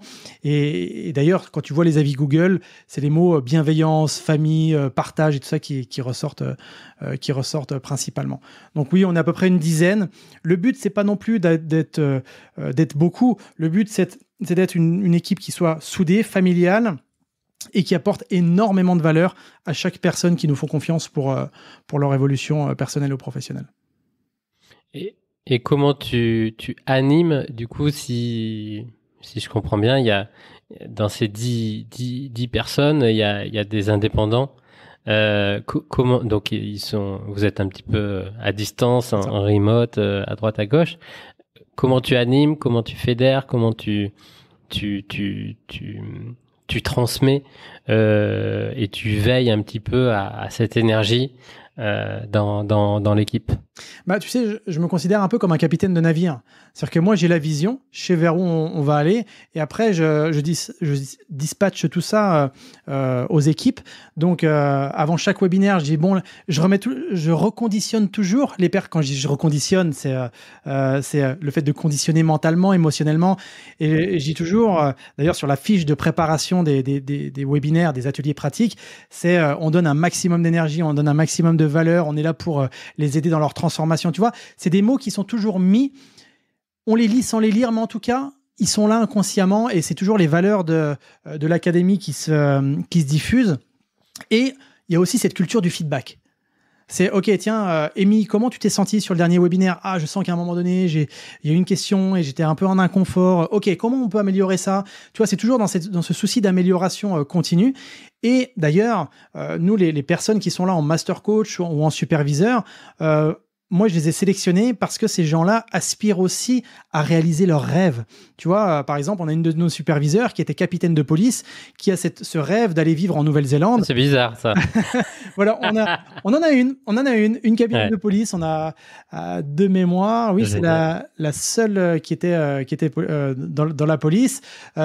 Et effectivement, son côté aussi, elle était manager, tout ça. Donc, tu vois, c'est un côté aussi qui est intéressant dans la gestion d'équipe. On a une autre personne qui, lui, fait que de l'accompagnement individuel et aussi intervient dans l'entreprise. Lui, il est plus sur une autre dynamique. Mais là, on a vraiment cette culture du feedback où on voit à chaque fois qu'est-ce qu'on peut améliorer. Et puis, moi aussi, je suis là pour dynamiser. C'est-à-dire que sur le groupe WhatsApp, c'est qu'on a en commun, c'est alors, comment s'est passé le webinaire d'hier? Tu vois, je prends toujours des news. Et puis, des petites choses, mais à leur anniversaire, on leur envoie des petits cadeaux. Tu vois, c'est toujours des petites attentions, des petites marques de considération, parce que je considère aussi que les personnes de l'équipe, eh bien, c'est aussi des personnes humaines avec leurs hauts et leurs bas. Donc, je suis aussi là pour aussi les coucouner, les challenger, les aider. Enfin, quand je dis je, c'est aussi Betty, hein, parce que Betty, elle a aussi ce rôle de manager un peu les équipes. Donc, il y a vraiment cet esprit de famille. Et tu sais, quand ils voient que moi-même, je prends du recul par rapport à moi-même, je leur pose des questions, je dis tiens les gars, de façon générique, hein, parce qu'il y a plus de femmes que d'hommes d'ailleurs, comment je peux faire pour m'améliorer là? Je sens que j'étais pas au top, qu'est-ce que je peux faire pour améliorer? Tu vois, je pourrais rester là en haut de l'affiche en me disant non, attends, c'est moi qu'on voit sur les réseaux, je suis le meilleur, mais surtout pas, quoi, surtout pas. Et je leur dis, et ils le savent, le jour où vous m'entendez avoir ce discours-là, n'hésitez pas, vous me mettez un coup de pelle et vous me réveillez de mon délire parce que bon, ça n'arrivera certainement jamais. Et puis, j'ai pas du tout l'intention d'être comme ça. Mais tu vois, il y a toute cette énergie où de considération, de feedback qui permet toujours d'améliorer. Et puis, ils sont aussi au clair de me dire, bah tiens, Geoffrey, là, t'as pas été assez présent pour nous. Et moi, on a un échange, tu vois, on discute parce que dans une équipe, ce qui est important, c'est comme on en disait tout à l'heure, c'est d'avoir des valeurs communes, d'avoir un objectif commun, mais c'est aussi d'avoir un cadre dans lequel on va évoluer et surtout une communication commune. Cette communication, c'est déjà comment moi je communique avec moi-même, comment je suis intérieurement, mais c'est aussi comment je communique avec les autres. Et là, tout ça, ces échanges, c'est fondamentaux et c'est ce qui va vraiment permettre l'amélioration de l'académie et du coup, ce qui va aider encore plus de monde. Là, tout de suite, ce que je remarque, c'est que, encore une fois, c'est, je crois, très très rare que les webinaires, donc les les sessions où il y a normalement besoin de beaucoup d'animation, beaucoup d'énergie, beaucoup de présence, ne soient pas automatiquement animées par toi, par exemple, parce que c'est toi qui as initié et qui a créé un petit peu ce mouvement avec Betty. Donc s'il y a une vraie confiance, s'il y a une vraie transmission de relais, on va dire, et c'est très très rare que ce soit des personnes de l'équipe qui aient en charge cet aspect-là. Depuis le début, c'était quelque chose qui était présent, peut-être pour alléger aussi le quotidien de l'animation de tout ça. Comment ça s'est un petit peu mis en place? Alors, tu vois, les 3 piliers, moi, ils sont toujours en arrière-plan. C'est-à-dire que, Ouais. OK, l'objectif, c'est peut-être de développer l'académie, l'entreprise, donc le pilier 3, mais qu'est-ce qui est bon pour moi? Qu'est-ce qui va aussi être bon pour les autres? Donc les autres, en l'occurrence, c'était les gens qui nous font confiance et qui viennent dans l'académie, pour après développer tout ça. Donc là, effectivement, mon temps, mon énergie est compté, mais je me suis posé la question, je me suis dit, à qui je peux faire confiance pour justement être dans ces webinaires-là, sachant que les webinaires, au final, c'est des exercices pratiques, c'est un atelier pratique, un petit peu comme les travaux dirigés à la fac, tu vois, où tu as les chargés de TD qui sont là pour mettre en application ce qui a été vu sur les enseignements principaux. Donc, déjà, les gens ont accès, enfin, les membres des programmes ont accès au contenu vidéo sur des capsules vidéo où c'est moi qui diffuse le contenu. Ensuite, ils ont les ateliers pratiques avec les superviseurs et les master coachs. Et après, il y a un atelier avec moi, un espace, ça s'appelle le club, où justement il y a les nouveaux qui arrivent et les anciens qui ont souhaité adhérer aussi à ce club, où là c'est un temps de questions-réponses, on est vraiment connectés, tu vois, où je leur fais part de mes challenges du moment, sur mes retours d'expérience de terrain, et je réponds vraiment précisément aux questions. Et finalement, je me suis rendu compte que peut-être que j'étais moins présent qu'au début, c'est-à-dire que c'est moi qui faisais tous les ateliers pratiques, mais au final, cet espace-là que j'ai de plusieurs heures par mois, ça apporte tellement une valeur ajoutée aux personnes que, au final, aujourd'hui, peut-être que je suis moins présent dans leur cursus, mais l'impact est beaucoup plus important que ce que je faisais au départ. Parce que là, on a vraiment un temps d'échange pendant plus de 2 heures où on dit « Ok, questions-réponses », où moi, je me mets à poil, mais dans le sens où je réponds à toutes leurs questions en toute humilité, toute vulnérabilité, vraiment. Tiens, Geoffrey, est-ce que t'es déjà arrivé ça, telle situation? Je fais OK, oui, ça m'est arrivé, j'ai eu telle problématique, j'ai géré ça comme ça, on a mis ça en place. D'ailleurs, par rapport à la méthode, comme je vous le dis, ça, c'est ça, tu vois. Donc, il y a un vrai partage qui se crée. Et effectivement, du coup, on a mis en place cet écosystème qui est aussi bon pour moi, pilier 1, meilleur pour les autres, donc pilier 2, et qui permet, pilier 3, tu vois, j'utilise tout le temps, pilier 3, d'avoir finalement une académie qui soit florissante dans le sens où les gens qui nous font confiance, il y a un taux de satisfaction très élevé, on approche les 100%, ils encouragent des personnes à venir nous rejoindre, enfin bref, c'est vraiment, c'est très valorisant tout ça. Donc, mais déjà, dès le départ, je me suis dit, j'avais cet œil du sniper en me disant, qui est-ce que je vais pouvoir recruter peut-être dans 1 an, 2 ans, et je l'ai toujours cet œil-là, en me disant qui est-ce qui apporte de la valeur à l'académie, à l'entreprise, qui est-ce qui est aligné par rapport à ce que nous on propose. Tu vois, j'ai toujours une oreille qui traîne, j'ai toujours, je me dis tiens, cette personne-là, elle a un super état d'esprit, elle est au top du top, dans quoi je pourrais vraiment lui donner un rôle dans l'académie, tu vois. Et parfois, c'est vrai que j'ai des gens, moi j'ai déjà un petit vivier, on va dire, de personnes qui sont au top du top, et que je sais qu'à un moment donné, je ferai appel à leur service, je sais pas pour l'instant dans quel domaine, mais je sais que ces gens-là, humainement, ils sont tellement incroyables que je sais que on fera appel à eux, tu vois. Donc ça va matcher, ouais. Oui, c'est ça. Il y a donc c'est et puis j'ai cet échange aussi avec Betty, hein, parce que Betty, elle est plus sur le côté énergétique. Elle est coach en énergie subtile, donc elle a tout ce côté qui est un peu de ressenti, d'intuition, qui est très très développé. Et je lui dis, tiens, cette personne-là, je la sens bien. Comment toi, qu'est-ce que tu en penses? Qu'est-ce que tu ressens? Et là, elle me dit tout de suite, oui, ça va matcher. Non, ça va pas matcher. Très souvent, on va dans la même direction. C'est rare qu'elle m'ait dit ah je le sens pas ou je la sens pas. Et effectivement, c'est ce qui fait qu'aujourd'hui, les gens nous posent la question comment ça se fait que vous ayez une équipe aussi soudée. On a l'impression d'être dans une famille. Et quand les gens viennent nous voir, on n'est pas un clan. C'est-à-dire que les gens intègrent la famille. Tu vois, je me souviens d'un dernier séminaire qu'on avait donné en juin dernier.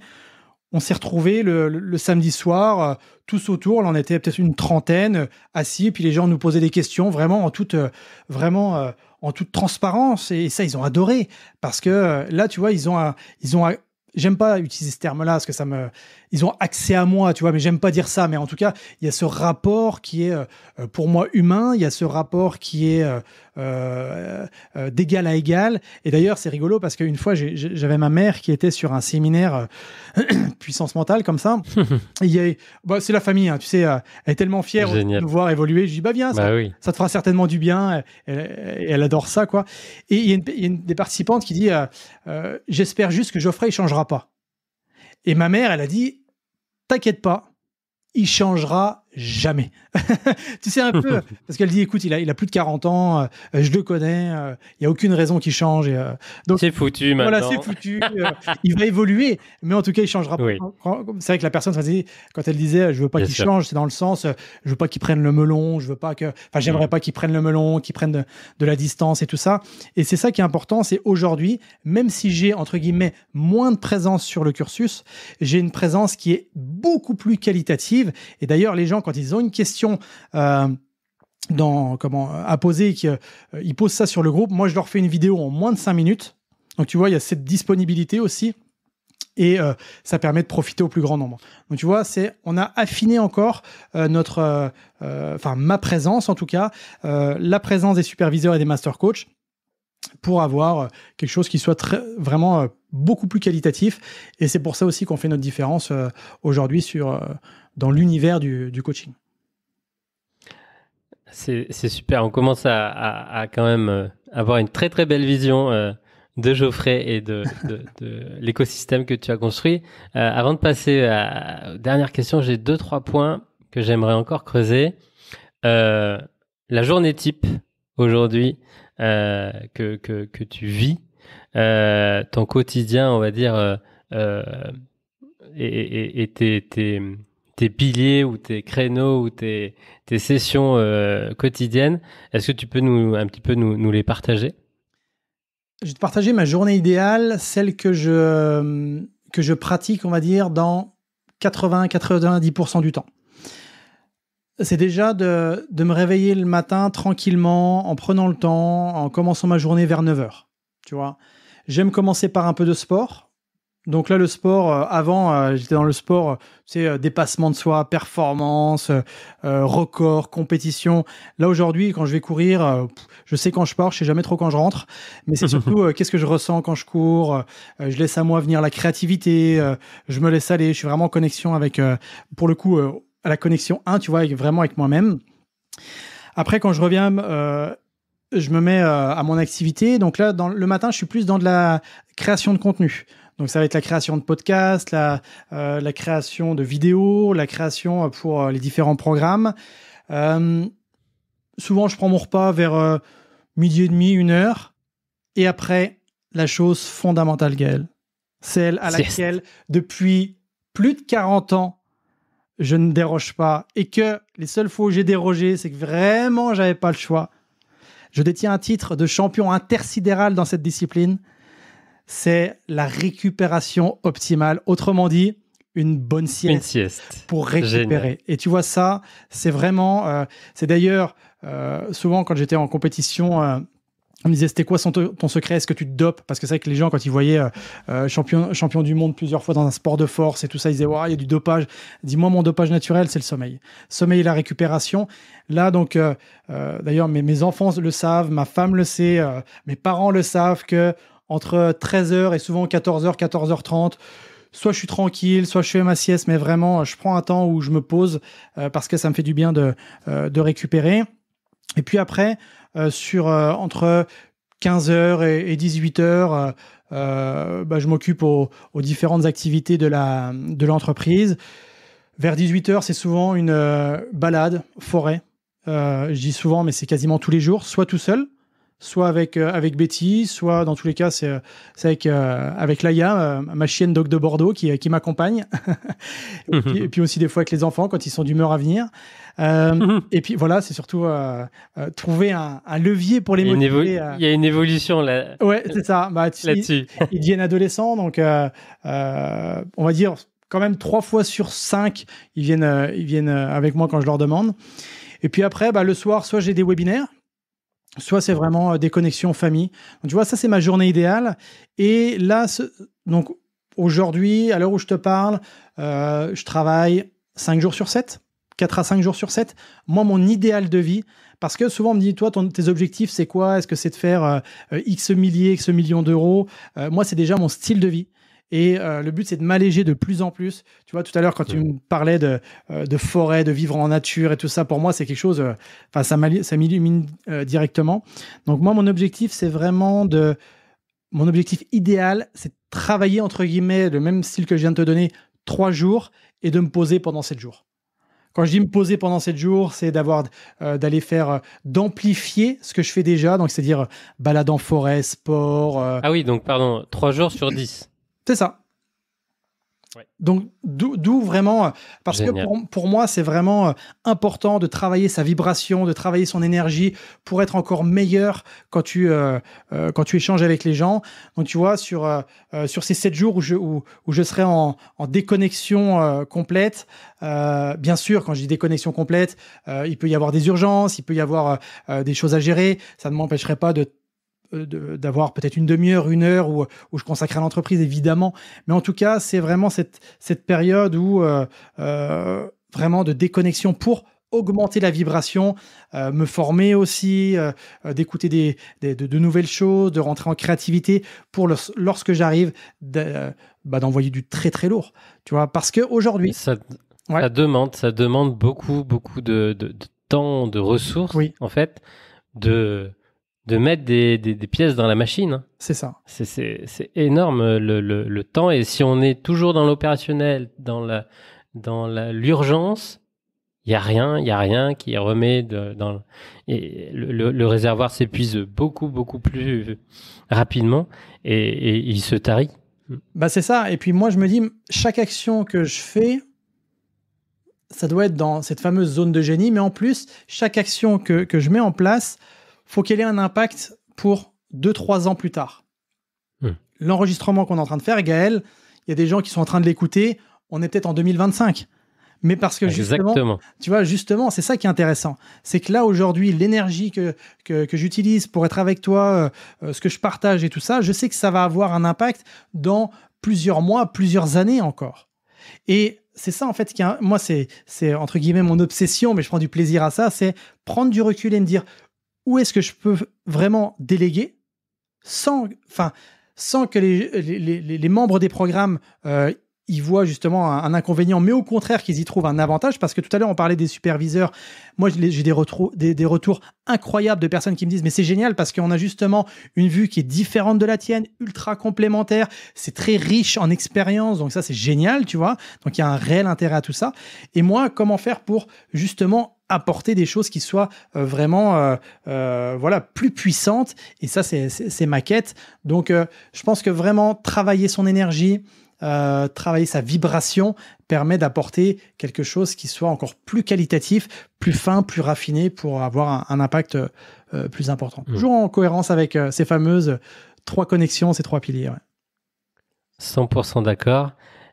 Sur le côté famille, sur le côté enfant, on n'a pas trop abordé ce sujet. Quels sont et quelle est un petit peu quels sont les 2-3 hacks que tu peux avoir au quotidien avec ce rôle de papa, de parent, avec des enfants qui rencontrent des situations différentes, peuvent ne pas être d'accord, être en colère, être triste, être en énergie dingue. Qu'est-ce que tu utilises pour justement garder cette maîtrise, garder cette énergie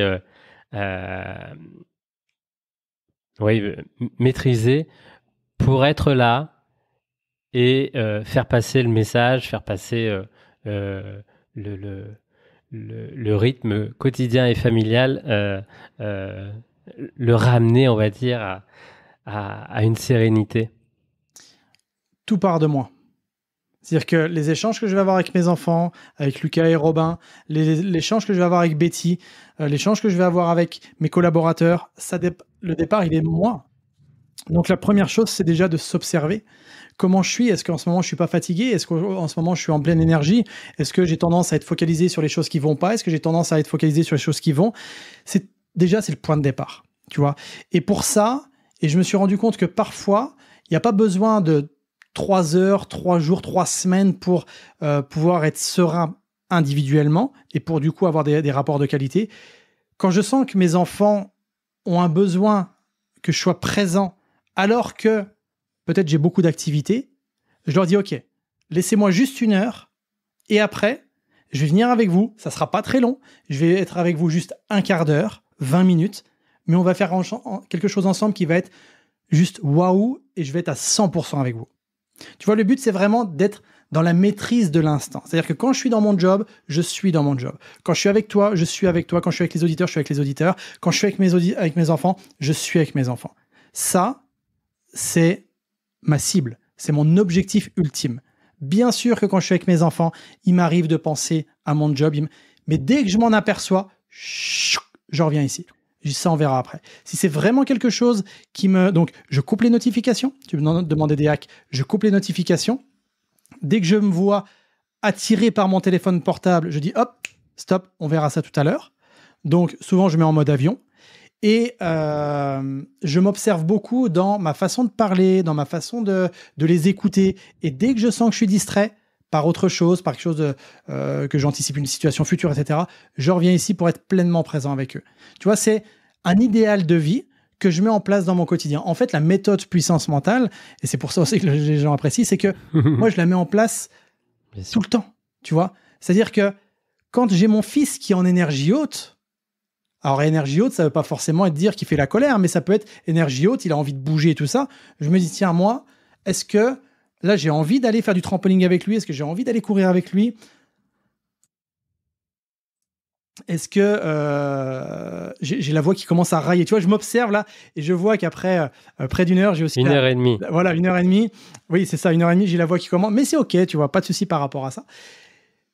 Quand je vois qu'il est en énergie haute ou autre, je me dis comment, déjà, je l'accepte comme il est. Parce que lui, peut-être, a d'autres besoins que moi. Donc, c'est ça aussi, cette fameuse connexion aux autres. C'est pas vouloir imposer ce que nous, on veut, mais c'est aussi être dans la tolérance de ce que sont les autres. Et là, donc, je me dis, OK, je vais être avec lui. Donc, quand il veut faire du trampoline, par exemple, je dis, bah, tiens, mon loulou, ça te dit que je te regarde faire des saltos et que je vois à quel point tu as progressé, tu as évolué, parce que lui, c'est un petit peu, surtout le petit dernier, c'est un petit performeur, tu vois, donc il aime aussi d'être évalué à ses résultats. Donc, quand il papa, je sais faire un salto arrière, waouh, génial. Et par contre, avec le plus grand, Lucas, lui, c'est plus partager des moments de papa, j'ai des choses à te dire, tu vois, donc là, je me connecte aussi à leur énergie, tu vois, et à ma façon. Donc, comme je donnais l'exemple du trampoline, bah, je sais que aller sur le trampoline à ce moment-là, peut-être que c'est pas la meilleure des choses pour moi. Par contre, je peux m'adapter justement en l'observant plutôt que en allant avec lui. Parce que si je vais avec lui, je sais que je vais pas super être au top du top. Par contre, il y a des moments, effectivement, j'aime aussi faire des saltos avec lui, tu vois. Donc, c'est aussi être en maîtrise de chaque instant parce que chaque instant est différent d'un autre. Et comment je fais pour m'adapter au mieux à mon environnement tout en me respectant moi-même pour que justement tout ça, finalement, atteigne un objectif commun et ça donne du sens à tout ça. Tu vois, donc voilà aussi, mais attention, hein, je suis loin d'être parfait, je suis loin d'être le papa qui est toujours au top du top. Parfois, il m'arrive d'être triste, il m'arrive d'être en colère, il m'arrive aussi. Mais par contre, comme on disait tout à l'heure, le but, c'est de ne pas rester dans ces états-là, c'est de revenir justement en état de maîtrise et puis et de faire aussi un feedback. Moi, il m'arrive très souvent d'aller voir mes enfants, dire, bah écoutez, là, tout à l'heure, on s'est un peu fâché. Je pense que ça t'a pas fait plaisir. En tout cas, moi, je me sentais pas à l'aise par rapport à ça. Je sais que je me suis vite emporté et je m'en excuse vraiment parce que en ce moment, j'ai des gros challenges au niveau du travail. Je suis un peu fatigué. Donc, je t'ai disputé. J'avais peut-être pas, même si ce que tu as fait, c'était pas génial, j'avais pas à te disputer de la sorte. Donc, vraiment, Est-ce que tu acceptes mes excuses? Tu vois, et pour eux, pour mes enfants, tu t'imagines d'avoir un père qui vient en toute humilité et vulnérabilité leur dire « j'ai pas été le meilleur des pères possibles ». Waouh! Je me dis que, en tout cas, c'est ma conception, c'est ma vérité. Je pense que d'avoir un père comme ça, c'est plutôt... En tout cas, c'est plutôt cool. Et voilà, donc j'essaye d'aller dans cette direction-là, tu vois, même si ça demande toujours de l'adaptation et du feedback. J'essaye aussi de faire à peu près la même chose pour notre petit Robin qui a 2 ans. Oui, on a un enfant qui a le même... C'est pas le même. C'est pas le même, non. Il a 2 ans. Donc, très, très chouette. Je crois qu'on peut passer aux dernières questions, beaucoup plus légères et peut-être un peu plus rapides avant de clôturer ce très, très bel épisode. Je suis très, très heureux. Je suis ravi de toute la valeur et tout le contenu que tu as transmis aujourd'hui. Donc, merci beaucoup. Merci à toi. Si tu devais écrire un livre, il porterait sur quoi? Gaël, ça fait 2 ans que je suis sur un livre. Pourquoi tu me poses cette question en ce moment-là? Parce que justement, c'est rigolo que tu me poses cette question. Ça fait 2 ans, en fait, j'ai été contacté par un éditeur qui m'a dit vous avez déjà pensé à écrire un livre? C'était une belle maison d'édition. Et au départ, je crois que c'était un peu une arnaque. Je me suis dit, c'est quoi cette question? Puis en fait, quand j'ai vu que c'était une grande maison d'édition, je me suis dit, bah, pourquoi pas? Et donc, ça fait 2 ans que j'écris un livre. Mais ce livre, justement, j'y mets mes tripes. J'y mets vraiment... j'ai pas juste envie que ça soit Geoffrey, il a écrit un livre. Je veux que ça aide des milliers de personnes.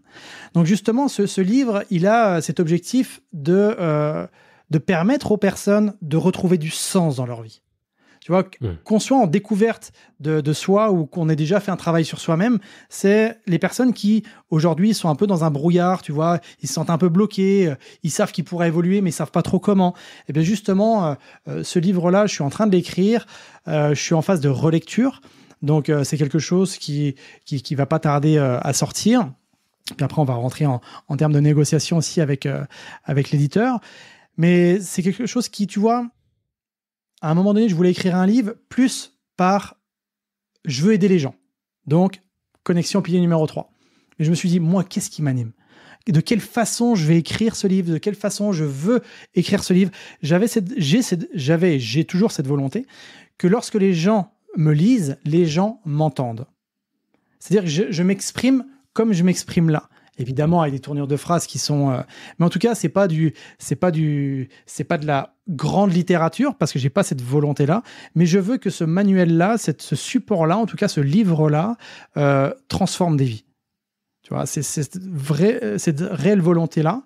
Et donc derrière, il y a des clés, il y a du concret, il y a du storytelling où j'explique en toute humilité un certain nombre de choses.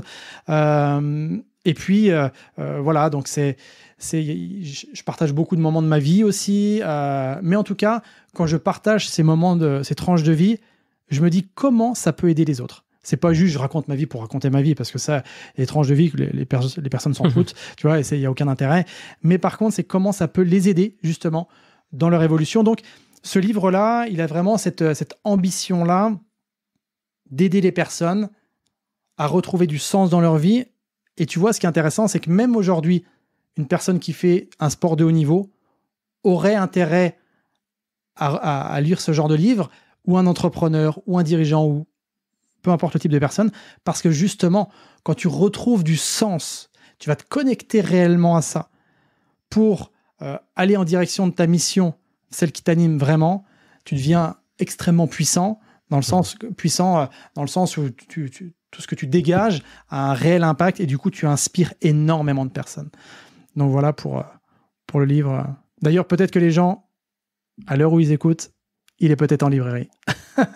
Peuvent le lire, évidemment. On mettra les liens. On tient toujours à jour les liens. Donc, s'il est dispo, voilà. Vous pouvez cliquer. Si tu avais l'occasion de boire un café avec la personne de ton choix, encore présent dans ce monde ou pas, qui choisirais-tu? Waouh, c'est une vraie question que tu poses là. Je crois que c'était des questions que de surface. J'ai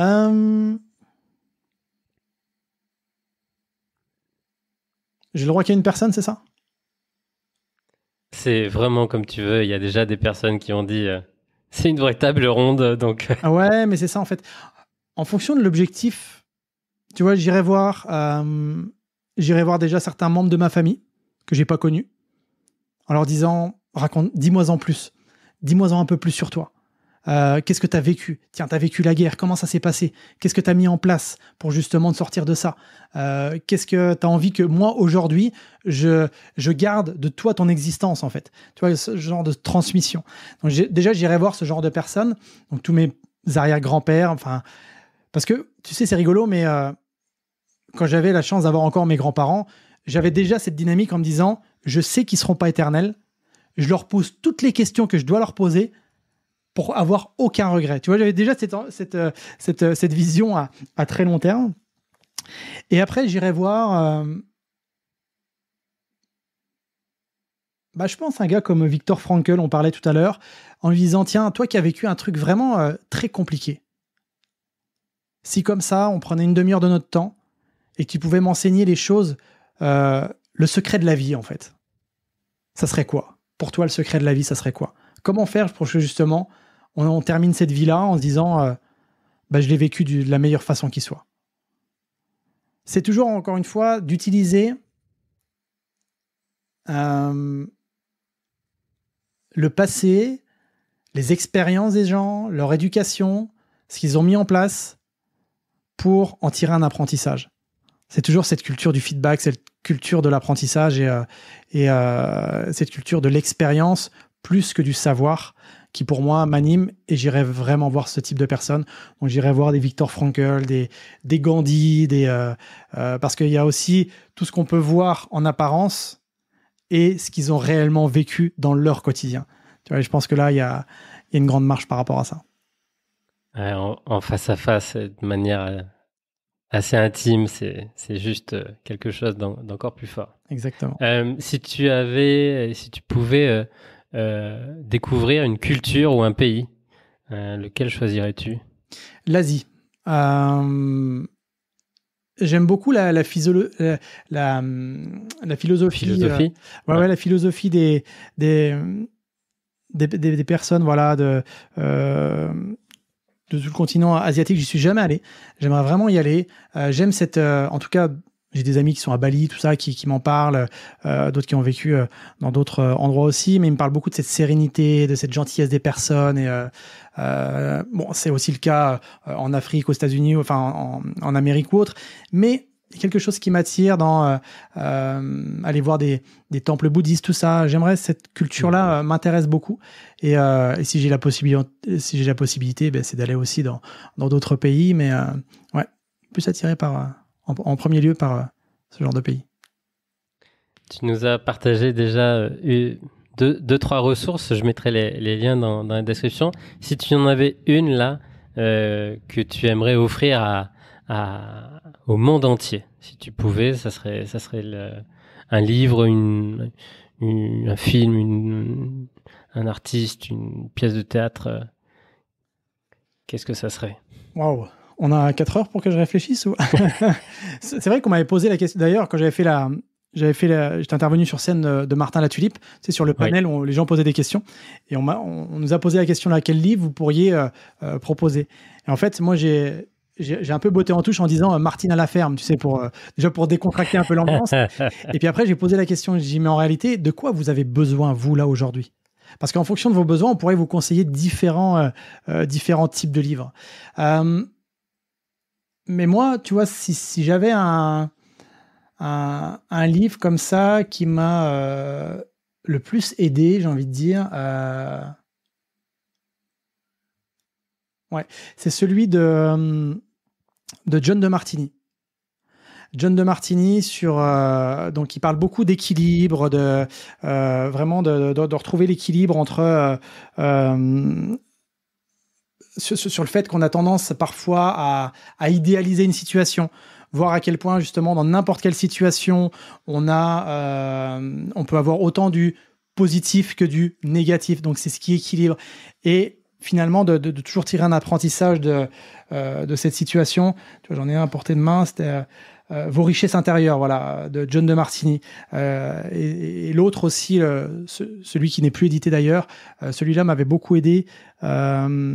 J'ai complètement oublié le titre, mais je le relis fréquemment. C'est quelque on le chose retrouvera. Ouais, John de Martini, c'est vraiment quelque chose qui m'inspire énormément. Ouais. Merci beaucoup. Si tu avais un bouton No Limit devant toi, qu'est-ce qu'il actionnerait? Celui d'aider un maximum de monde. Vraiment, si tu vois tous les apprentissages que je propose aujourd'hui, que ça puisse les aider, mais vraiment de façon inconditionnelle, tu vois, vraiment, parce que je suis tellement convaincu que le fait de reprendre la maîtrise de soi-même, de parvenir à gérer son mental, la connexion aux autres, tout ça, c'est tellement important, ça fait tellement une différence dans sa vie. Si je pouvais dire, tiens, on diffuse ça en cadeau à tout le monde, vraiment, sur le monde entier. Upload direct. Ah ouais, pour moi, ça serait juste waouh, quoi. Génial. Ça, c'est... Ouais. Pour nous, le podcast, c'est vraiment cette idée, tu en as un petit peu parlé, de laisser une trace, une conversation, un échange, en héritage. Alors, la dernière question, c'est de te proposer de laisser un petit message à tes enfants. Waouh, c'est fort ça. Laisse-moi comme ça quelques secondes pour réfléchir, parce que tu vois, tout ce que je partage, je me dis toujours que ça pourra soit leur servir, soit servir à mes petits-enfants ou à mes arrière-petits-enfants. Ça serait: crois en toi, fonce, tout est possible. Réellement, tout est possible. Waouh. Merci Geoffrey, merci. Merci à toi.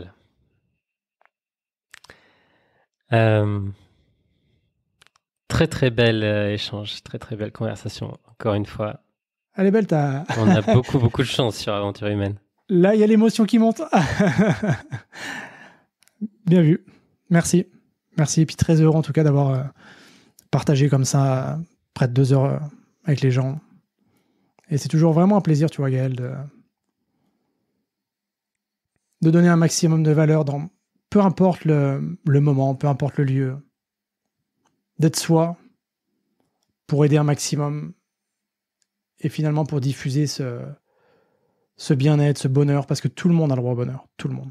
Vraiment. C'est ma conviction. À qui tends-tu le micro si tu avais envie d'écouter une telle conversation, un tel échange à l'avenir avec quelqu'un? À qui as-tu envie de passer le micro?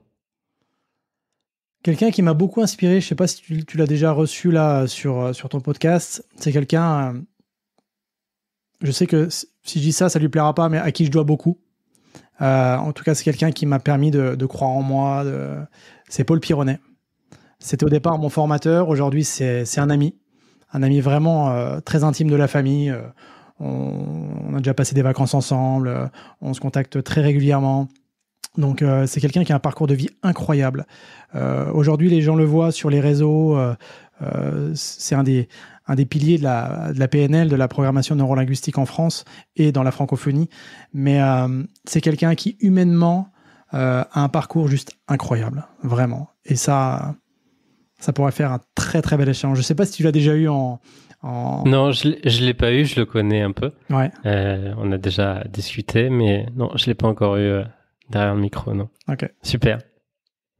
Je transmettrai l'invitation. Merci beaucoup.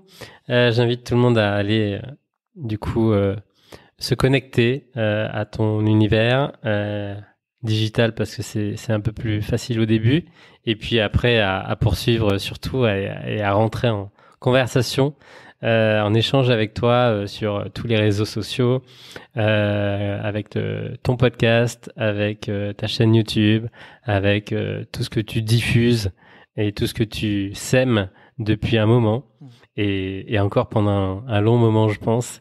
Donc voilà, si il y a la moindre pépite qui a eu un impact aujourd'hui à l'écoute de notre échange, eh ben transmettez-le, dites-le, faites vraiment ce feedback à Geoffrey. Et venez me le dire, vraiment, ça me fait toujours plaisir d'interagir avec les gens. Dès que j'ai un moment, j'y réponds. Parce que justement, c'est cette proximité, cette connexion aux gens qui, pour moi, m'anime profondément. Donc, effectivement, si vous avez retenu quelque chose, en tout cas, qui fait une vraie différence, qui va vous aider réellement dans votre vie, n'hésitez pas à me le partager, c'est toujours appréciable. Et pareil, s'il y a des choses qui vous ont challengé, n'hésitez pas aussi à venir me le dire, parce que c'est encore une fois la culture du feedback. Un grand merci à toutes et tous pour votre temps, votre écoute. Et puis merci beaucoup, mille et un merci Geoffrey pour toute la valeur d'aujourd'hui. Merci à toi Gaël, merci pour ton invitation, merci à vous qui nous avez écoutés et je vous dis à très vite aussi.